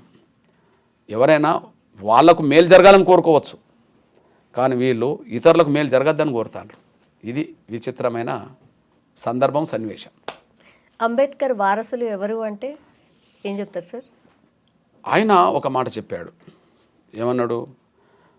బహుశా మొన్న నేను టీవీలో మాట్లాడిన దాన్ని మీరు అబ్జర్వ్ చేశారు, ఆ ప్రశ్న రావడానికి దారితీస్తుంది. ఓకే, నేనేంటంటే అంబేద్కర్ మాట అన్నాడు, నేను కష్టపడి ఈ సామాజిక న్యాయ రథాన్ని ఇక్కడ దాకా నడిపించి ఇక్కడ పెట్టాను. మీకు చేతనైతే ముందుకు నడిపించండి, మీరు చేత కాకపోతే అక్కడ ఉండనియండి, కానీ వెనకకు లాగద్దు అని అంటారు కదా. ఇప్పుడు ఆ అంబేద్కర్ సామాజిక న్యాయ రథాన్ని మేము ముందుకు నడిపిస్తున్నాం, అక్కడ ఉంచట్లేదు. మాలలో అందరని కాదు, ఈ స్వార్థపరులు వెనకకు లాగుతుండ్రు. సాక్ష్యం ఏంటిది? అవును, లేని రోజుల్లో అంబేద్కర్ రిజర్వేషన్ సాధించాడు. ఆ సాధించిన ఫలాలు ఒక 100 కులాలకు అందేయాల్సిన ఉండగా ఒక కులం తింటుంది. మరి ఆయన సాధించిన రిజర్వేషన్ ఫలాలు అందరికి అందినప్పుడు కదా ఆయన ఆశయం నెరవేరేది. కాబట్టి ఆయన ఆశయం నెరవేర్చడం కోసం అందరికి అందించాలని నేను మేము ఏం మార్పు చేస్తుంది అనుకోండి, అందరికి అందద్దని చెప్పి దాన్ని వెనకకు లాగుతున్నారు. అంటే అంబేద్కర్కు నిజమైన వారసులు ఎవరంటే ఆయన రథాన్ని ముందుకు నడిపించేటోళ్ళు, ఆయన ఆశయాన్ని ముందుకు నడిపించేటోళ్ళు నిజమైన వారసులు. ఇక్కడ వర్గీకరణ వ్యతిరేకించే వాళ్ళు ఆయన విధానాలకు, ఆయన దృక్పథానికి వ్యతిరేకం, వాళ్ళు వెనుకకు లాగుతున్నారు. కానీ ఆయన ఆశయాన్ని ముందుకు నడిపించేది ఎంఆర్పిఎస్ ముందుకు సాగుతున్నది. ఎంఆర్పిఎస్ఏ ఈ తెలుగు నేల మీద ఎంఆర్పిఎస్, మాదిగలు, మిగతా కులాలు, ఆయన రథాన్ని ముందుకు నడిపించే బాధ్యత మేము తీసుకున్నాం. సార్ ఫ్యూచర్లో లాస్ట్ క్వశ్చన్ సార్, ఫ్యూచర్లో మాదిగ బిడ్డలను మాలల్ని, మాలల బిడ్డలు మాదిగల్ని మ్యారేజ్ చేసుకునే అవకాశం ఉంటుందా? ఎందుకు తప్ప? ఇప్పుడు ఈ దేశ కుల వ్యవస్థలో చాలా అడ్డుగోడలు ప్రధానం. మాదిగ మాలలే కాదు తల్లి, బ్రాహ్మణ రెడ్లు ఎంతమంది చేసుకుంటారు, రెడ్డి కమ్మోళ్ళు ఎంతమంది చేసుకుంటారు, కమ్మ కాపులు ఎంతమంది చేసుకుంటారు, కాపులు రాజులు ఎంతమంది చేసుకుంటారు, యాదవులు గౌండ్లు ఎంతమంది చేసుకుంటారు కదా, పద్మశాలీలు మున్నూరు కాపులు ఎంతమంది చేసుకుంటారు. ఈ దేశ కుల వ్యవస్థ చాలా పటిష్టమైంది. ఏ కులానికి ఆ కులమే పరిమితం, మాల మాదిగల్లోనే తేడా చూడొద్దు. అందుకనే డాక్టర్ బాబాసాహెబ్ అంబేద్కర్ చెప్పాడు, కులాంతర వ్యవహారాల ద్వారా కొద్దిగా కుల నిర్మూలన చేసుకోవచ్చని. ఓకే, బహుశా ఆ ప్రయాణం జరుగుతుందని చెప్పాడు. ఓకే, మంచిదే. కానీ ఇప్పటికైతే ఎగ్జాంపుల్ చెప్తున్నా, ఊరు అవతల మాదిగ పల్లె ఉంటుంది, ఊరుకు దగ్గర కొద్దిగా మాలపల్లె, దూరంగా మాదిగ పల్లె ఉంటుంది. అమ్మ పక్కనే మాదిగ పల్లెలు కదా. యుక్త వయసు వచ్చిన ఏ ఆడబిడ్డకైనా అక్కడనే యుక్త వయసు వచ్చిన ఒక అబ్బాయి మాదిగ బిడ్డ ఉంటాడు. వీళ్ళు పోయి ఆ మాదిగ బిడ్డను పెళ్లి చేసుకోవాలని చెప్పి బంధుత్వం కలుపుకోరు కదా. పోనీ యుక్త వయసు వచ్చిన ఒక అమ్మాయి మాదిగ అమ్మాయి ఉంటుంది, యుక్త వయసు వచ్చిన అబ్బాయి అక్కడ ఓ మాల అబ్బాయి ఉంటారు. వీళ్ళు పోయి అక్కడ కలుపుకొని పెళ్లి చేసుకోరు కదా. పక్కనే ఉంటాయి. కానీ వీళ్ళు మళ్ళీ ఒక యుక్త వయసు వచ్చిన అమ్మాయికి మాలలు పెళ్లి చేసుకోవాలంటే వాళ్ళ బంధువులు ఏ ఊర్లో ఉన్నారు, వాళ్ళ కులం ఎక్కడ ఏ పల్లెలు ఉన్నదని చెప్పి అక్కడికి వెళ్ళి బంధుత్వం కలుపుకుంటారు. మాదిగలైనా గదే చేసుకుంటారు, ఏదైనా చేసుకుంటారు. ఇది ఫ్యాక్ట్ కదా తల్లి. అంటే సమాజంలో ప్రతి రెండు కులాల మధ్యలో సాంఘిక అసమానతలు ఉన్నాయి, పటిష్టమైన గోడ ఉన్నది. అన్ని కులాల్లో ఆ నిర్మూలన జరగాలి, ఇక్కడ కూడా ఆ నిర్మూలన జరగాలి. ఆ ప్రయత్నం మనం చేయాలి. కాకపోతే ఆ నిర్మూలనలో వెంకటస్వామి కుటుంబమే బలంగా పనిచేసింది. వాళ్ళు ఎవరు మాలల్ని చేసుకోలే, వాళ్ళు ఎవరు మాదిగల్ని చేసుకోలే, బ్రాహ్మణులను చౌదరులను వాళ్ళు చేసుకున్నారు. వాళ్ళ కుటుంబం మొత్తం వాళ్ళతోటే నిండిపోయింది. అంటే కుల నిర్మూలన అంటే తనకంటే కింది కులాలను అనుసరిస్తే మంచిదే, కానీ మనోళ్ళు పైకి పెట్టేశారు. సరే, ఏదైతే కుల నిర్మూలనకు ఉపయోగపడుతుంది. బహుశా వాళ్ళ ఇంట్లో అందరూ నాకు తెలిసి వాళ్ళ ఇంట్లో ఏ మాల లేరు. వాళ్ళ అబ్బాయిలు పెళ్లి చేసుకున్నా మాలలు చేసుకోలే, వాళ్ళ అమ్మాయిలు ఎవరికన్నా ఇచ్చినా మాలలకి ఇవ్వాలి. అది మాల నాయకత్వం. ఇప్పుడు మాలలను ఉద్ధరిస్తామన్న నాయకత్వం వాళ్ళు ఎవరు మాలలు చేసుకున్న వాళ్ళు అయితే కాదు. ఎస్ సార్, లాస్ట్లీ ఏం చెప్పదలుచుకున్నారు సార్? ఓకే, ఏంటంటే మా సోదర వర్గానికి నేను అప్పీల్ చేస్తున్నా. ఎస్సీ వర్గీకరణను మనం ఆమోదించుకోవడం ద్వారా త్వరగా ఈ సమస్యను మనం పరిష్కరించుకొని అమలు చేయించుకుంటే మిగిలిన చాలా విషయాలు ఉమ్మడిగా దళితుల కోసం మాట్లాడాల్సిన విషయాలు ఉన్నాయి. దళితుల సంఘం సమస్యల మీద, పేద వర్గాల సమస్యల మీద పోరాటం చేయాల్సిన అవసరాలు కూడా ఉన్నాయి. ప్రభుత్వాలు నొప్పించి మళ్ళీ మనం న్యాయం సాధించుకోవాల్సిన అవసరం ఉన్నది. 30 ఏళ్ళు దీని మీద ఉన్నాం. సమయం దొరికినప్పుడు సమాజం కోసం చేశాం. వాళ్ళు 30 ఏళ్ళు అడ్డుకోవడం మీద ఉన్నారు. వాళ్ళు ఇంకా వేరే పనే లేదు వాళ్ళకు. ఎవరికి వర్గీకరణ అడ్డుకోవడమే మొదటి పని, చివరి పని. కానీ ఎంఆర్పిఎస్కు వర్గీకరణ సాధించుకోవడం పనే, సమాజం కోసం కూడా చేయడం పని. ఈ రెండు చేసుకుంటూ వచ్చింది. అందుకనే ఇదని. కానీ రేపు నేను అంటున్నా, ఈ సమస్యను త్వరగా అంగీకరించి సోదరత్వంతో కలిసి రాగలిగితే నేను అందరితో కలిసి పనిచేస్తాను. నేను అంటున్నాను, ఉమ్మడి సమస్యల మీద పోరాటం చేయడానికి ముందుకు వస్తే, వర్గీకరణ సమస్యను ఆమోదించి ముందుకు వస్తే నేను వాళ్ళ నాయకత్వంలో కూడా పనిచేస్తాను, కార్యకర్తగా పనిచేస్తాను. ఎగ్జాంపుల్ తల్లి, ఇప్పుడు డాక్టర్ బాబాసాహెబ్ అంబేద్కర్ కేంద్ర న్యాయశాఖ మంత్రి. ఇప్పుడు రిజర్వేషన్లు సాధించిన మహనీయుడి పేరంటే ఆయన పేరు వస్తుంది కదా. కానీ ఆయన నిర్వర్తించిన శాఖ న్యాయశాఖ అయితే న్యాయశాఖలోనే రిజర్వేషన్ లేవు తల్లి. ఓకే, పెండింగ్లు ఉన్నది కదా అప్పటి నుంచి. అంటే ఆయనను కూడా అన్ని సాధించనివ్వలేదని సాక్ష్యం తల్లిది. ఆయన అన్ని సాధించి నా దళితులు బాగుపడాలని కోరుకున్న ఆ మహనీయుడే ఆయన సొంత శాఖలో, న్యాయశాఖలో రిజర్వేషన్ లేవు. మీరు చూడండి, కింద మున్సిపల్ కోర్టులో, జిల్లా కోర్టులో రిజర్వేషన్ ఉంటే ఎస్సీ ఎస్టీ పిల్లలు జడ్జిలుగా కనిపిస్తారు. హైకోర్టు, సుప్రీంకోర్టుకి వెళ్ళేటప్పటికి ఆ రిజర్వేషన్ లేవు. మరి కేంద్ర న్యాయశాఖ మంత్రి ఎవరంటే అంబేద్కరే. కారణాలు ఏమైనా లేవు.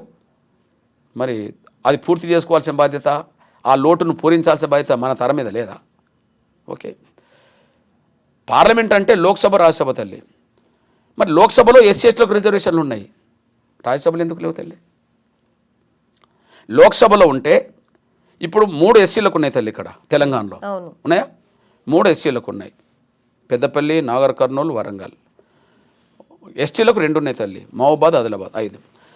లోక్సభలో రిజర్వేషన్ ఉంటే ఈ తెలంగాణలో 17 సీట్లలో 5 పోయి అక్కడ ఉన్నారు తల్లి లోక్సభలో. మరి రాజ్యసభలో ఎందుకు లేరు తల్లి ఒక్కరు ఎస్సీ ఎస్టీలు? అంటే పార్లమెంట్లో లోక్సభలో రిజర్వేషన్లు ఉన్నాయి కానీ రాజ్యసభలు లేవు. మరి డాక్టర్ బాబాసాహెబ్ అంబేద్కర్ ఎప్పుడు లోక్సభలో లేడమ్మా, రాజ్యసభలోనే ఉన్నాడు అనుకుందాం. అంటే ఎవరు సహకారంతో రాజ్యసభలోకి వచ్చాడు. ఆయన రాజ్యసభలో ప్రాతినిధ్యం వహించాడు కానీ రాజ్యసభలో రిజర్వేషన్ లేవు. ఇక్కడ శాసనసభ ఉంటుంది, శాసన మండలి ఉంటుంది తల్లి కదా. శాసనసభలో రిజర్వేషన్లు ఉన్నాయి తల్లి. ఇక్కడ 19 మంది మాదిగ ఎమ్మెల్యేలు ఉంటారు అనుకుందాం, ఓ 10-11 మంది మా గిరిజన ఎమ్మెల్యేలు ఉంటారు. కానీ శాసన మండలిలో లేవు కదా, పక్కనే ఉన్నది. అంటే ఒక చోట ఉండి అదే ఇంకో చోట లేదు. ఇది అంబేద్కర్ కాలం నుంచి లేవు. ఇది ఇంత లోటు. దీన్ని పూరించాల్సిన బాధ్యత ఈనాటి తరం మీద ఉన్నది. ఆ మహనీయుడు కొన్ని సాధించాడు. సరే, కొన్ని కారణాలు ఏమైనా ఆనాడు అమలు చేయలేకపోయాడు. ఇప్పుడు మనం అమలు చేయించుకోవాలి కదా, అది న్యాయమే కదా. ఇప్పుడు ప్రభుత్వ రంగం ఉన్న తల్లి, ఆయన అంబేద్కర్ గారు జీవించిన కాలంలో రిజర్వేషన్ అమలు చేస్తున్న కాలంలో ప్రభుత్వ రంగమే. కానీ ఇప్పుడు తల్లి ప్రభుత్వ రంగాన్ని మొత్తం కుదిస్తూ ప్రైవేట్ రంగం పెరుగుతుంది. విద్యా ఉద్యోగ రంగాల్లో, ఉపాధి రంగాల్లో. ఇప్పుడు ప్రైవేట్ రంగంలో రిజర్వేషన్ లేవు కదా. మరి రిజర్వేషన్ లేకపోతే ఇక రిజర్వేషన్ లేకుండా తల్లి కాగితాల మీద ఉన్నట్టే, అమలు జరిగే వ్యవస్థ అంతా లేకుండా పోతుంది. మరి ప్రైవేట్ రంగంలో రిజర్వేషన్లు సాధించడం రాబోయే తరాలకు అందించాల్సిన బాధ్యత మనకు మీద ఉన్నది కదా. ఓకే, అతిపెద్ద అంశం అంబేద్కర్ భూమి జాతీయం కావాలన్నాడమ్మా. భూమి ఎవరి చేతులు ఉంటుందో పరిశ్రమలు వాళ్ళ చేతికి వెళ్ళిపోయినాయి. భూమి ఎవరి చేతులు ఉంటుందో వ్యాపారాలు వాళ్ళ చేతికి వెళ్ళిపోయినాయి. భూమి ఎవరి చేతులు ఉంటుందో రాజకీయం వాళ్ళ చేతికి వెళ్ళిపోయింది కదా. మనం 2 తెలుగు రాష్ట్రాల్లో ఏ వర్గాలు ఇప్పుడు రాజ్యం మీద ఉన్నాయో మనందరూ తెలుసు. ముందు భూమి మీద పట్టుగల వర్గాలే రాజ్యం మీద పట్టు సంపాదించినాయి కదా. మరి భూమి జాతీయం చేయమన్నాడు అంబేద్కర్, కాలేదు కదా తల్లి. పోనీ ఆ గొంతు మనం ఇప్పుదాం. దళిత వర్గాలు కూడా భూమి, అసలు ఉన్న భూమి చేజారిపోతున్నది. దళిత వర్గాలకు అప్పుడో ఇప్పుడు అసైన్మెంట్ భూములు ఉండే తల్లి. కానీ అవి కూడా మొన్న కేసీఆర్ ప్రభుత్వం వెనుకకు తీసుకున్న విషయం. పల్లె ప్రకృతి వనాల పేరుతో, శ్మశాన వాటికల పేరుతో, రైతు వేదికల పేరుతో, ఆ పేరుతో ఉన్నది తీసుకున్నది. కాంగ్రెస్ మేనిఫెస్టో పెట్టింది, కేసీఆర్ ప్రభుత్వం గుంజుకున్న అసైన్మెంట్ భూములను మళ్ళీ తిరిగి ఇప్పిస్తామని చెప్పి. 1 ఇయర్ కదా తల్లి, రేపు 7వ తారీఖు 1 ఎకరం ఇప్పియలేకపోయారు కదా. అంటే గుంజుకున్నది కేసీఆర్ ప్రభుత్వం, తిరిగి ఇప్పియంది ప్రభుత్వం. అంటే దళితుల చేతిలో కనీసం ఉన్న భూమి కూడా లేకుండా పోతుంది కదా. అంబేద్కరమో భూమినే జాతీయం చేయమంటే మన చేతిలో ఉన్న భూమి పోయే పరిస్థితికి వచ్చినప్పుడు మనం మౌనంగా ఉండాల్సిన పరిస్థితి ఎందుకు వస్తుంది? ఈ ఒక్క అంశం పరిష్కారం అవుతే 100 అంశాలకు పరిష్కారం మనం చూపెట్టవచ్చు. నేను వినయపూర్వకంగా చెప్తున్నా మా సోదర వర్గానికి, ఈ చిన్న అంశమని మీరే అంటుండ్రు కదా, ఈ చిన్న అంశాన్ని కూడా సోదరత్వాన్ని చాటండి, వర్గీకరణ సమస్య పరిష్కారానికి తోడ్పాటును అందించండి, త్వరగా వర్గీకరణ అమలు చేయడానికి ప్రయత్నం చేయండి. ఇప్పుడు మీ వాట మీకు వస్తుంది కదా, మీ జనాభా ఎంతో మీ వాట వస్తుంది, మాదిగల జనాభా మాదిగల వాట వస్తుంది, మిగతా కులాల జనాభా ఎంతో వాళ్ళ వాట వాళ్ళకి పోతుంది. మాలలు బాగుపడాలి, మాదిగలు బాగుపడాలి, మాదిగేతర దళిత వర్గాలు బాగుపడాలి. ఈ రిజర్వేషన్లో పంపిణీ చేయకుండా ఇదొక్కటి సహకరిస్తే, ఇదొక్కటి అంగీకరిస్తే ఉమ్మడి అంశాలన్నిటి మీద కలిసి పనిచేయడానికి నేను సిద్ధంగా ఉన్నా. మీ నాయకత్వంలో పనిచేయడానికి సిద్ధంగా ఉన్నా. కార్యకర్తగా పనిచేస్తాం. నాకేం బేసిజాలు లేవు. మన సమాజానికి మేలు జరగాలి, దళిత వర్గాలకు మేలు జరగాలి, పీడిత వర్గాలకు మేలు జరగాలి, గిరిజనులకు మేలు జరగాలి, బీసీలకు మేలు జరగాలి. ఇప్పుడు ఉదాహరణ ఉన్నామా, ఇప్పుడు ఎస్సీ ఎస్టీలకు చట్టసభలో రిజర్వేషన్లు ఉన్నాయి, బీసీలకు లేవు కదా తల్లి. అవును, మన వర్గాలందరూ కలిసి వాళ్ళకర్త మాట్లాడాల్సిన అవసరం ఉంటుంది కదా. బీసీలకు చట్టసభలో రిజర్వేషన్ లేవు కదా. ఓకే, జనాభా 50% పైగా ఉన్నది బీసీలది. వాళ్ళ వాయిస్ పెంచుతున్నారు కదా సార్ ఈ మధ్య కాలంలో, మాట్లాడడం స్టార్ట్ చేస్తారు. నేనంటే ఒకరినొకరు తోడు ఉండాలి కదా తల్లి. నేనంటే దళిత గిరిజన వర్గాలు ఉమ్మడిగా ఐక్యమై బీసీలకు జరుగుతున్న అన్యాయాన్ని కూడా ప్రశ్నించే కాడ, వాళ్ళ కండకు నిలబడే కాడ ఉండాలి కదా అంటున్నాను నేను. అంటే ఈ భారతదేశంలో ఏ సామాజిక వర్గాలకు ఇప్పటికి అన్యాయం జరుగుతుందో, లేదా ఏ రంగంలో మన ఈ పేద వర్గాలకు అన్యాయం జరుగుతుందో వాటి అన్నిటిని అధ్యయనం చేసి లోతుగా పరిశీలించి కొన్ని అంశాలను ఎజెండాగా చేసుకొని ప్రభుత్వాల ముందు పెట్టి సమస్య పరిష్కారం కోసం ఉద్యమం చేయవచ్చు కదా. అంతిమంగా ఈ వర్గాలకు మేలు జరగడానికి అవకాశం ఉన్నది కదా. కాబట్టి నేను అప్పీల్ చేస్తున్నా, మా సోదర వర్గానికి అప్పీల్ చేస్తున్నా, దోసుకునే మనస్తత్వం ఉన్నోళ్ళు కాదు, కొంత విశాల దృక్పథంతో ఆలోచించే నా మాల సామాజిక వర్గ సోదరులకు అప్పీల్ చేస్తున్నా. ఈ సమస్య పరిష్కరించుకుంటే ఉమ్మడి అంశాల మీద కలిసి పనిచేద్దాం. ఎగ్జాంపుల్ నేను ఒక 2 విషయాలు చెప్తాను తల్లి. ఎస్సీ వర్గీకరణ అమలు జరిగిన కాలంలో 2022లో ఎస్సీ ఎస్టీ ఉద్యోగస్తులకు ప్రమోషన్లో రిజర్వేషన్ కావాలని చెప్పి బషీర్బాగ్ ప్రాంతాన్ని 50,000 మంది ఉద్యోగస్తులతో దిగ్బంధం చేశామమ్మా. అప్పుడు టోటల్ మాదిగా గిరిజన ఉద్యోగస్తులందరూ వచ్చారమ్మా. అప్పుడు వర్గీకరణ అమలు జరుగుతున్న కాలంలో ఉమ్మడి అంశాల మీద దృష్టి పెట్టాం కదా. సింపుల్ విషయం. వర్గీకరణ లేకపోవడం వల్ల మళ్ళీ ఇది స్టార్ట్ అయింది అనుకో. వర్గీకరణ అమలు జరిగిన వెంటనే ఉమ్మడి అంశాలు దృష్టి పెట్టాం కదా. ఓకే, మొన్న ఎస్సీ ఎస్టీ అట్రాసిటీ యాక్ట్ రద్దు అయితే 2018లో తిరిగి నిలబెట్టడం కోసం దేశం మొత్తం ఏకం చేశామమ్మా. మాదిగా సంఘాలన్నిటి కలుపుకొని, గిరిజన సంఘాలన్నీ కలుపుకొని ఇప్పుడు మల్లికార్జున ఖర్గే గారిని వరంగల్ రప్పించామమ్మా సభకు. ప్రకాష్ అంబేద్కర్ అంటే అంబేద్కర్ మనమని వరంగల్ రప్పించామమ్మా. బాబు జగ్జీవన్ కూతురు మీరా కుమార్ని రప్పించామమ్మా. సిపిఐ డి రాజా గారిని రప్పించామమ్మా. ఢిల్లీకి వెళ్ళి ఏచూరు గారిని రాహుల్ గాంధీని రప్పించామమ్మా.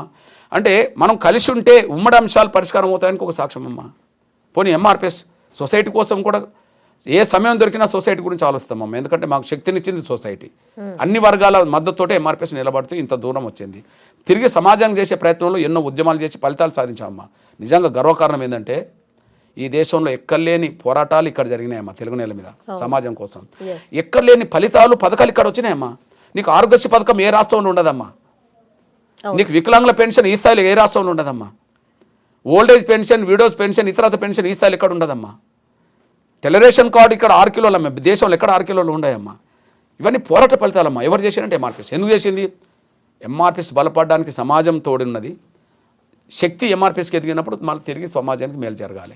ఇట్లా చేసుకుంటూ వచ్చామ్మా.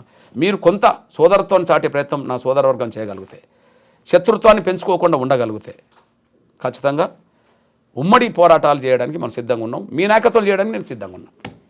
కలిసి పనిచేద్దాం. లాస్ట్ వర్డ్, కలిసి పనిచేద్దాం. కలిసి పనిచేద్దాం. Yes, thank you sir. సమస్యకు సహకరిస్తే. థ్యాంక్ యూ తల్లి.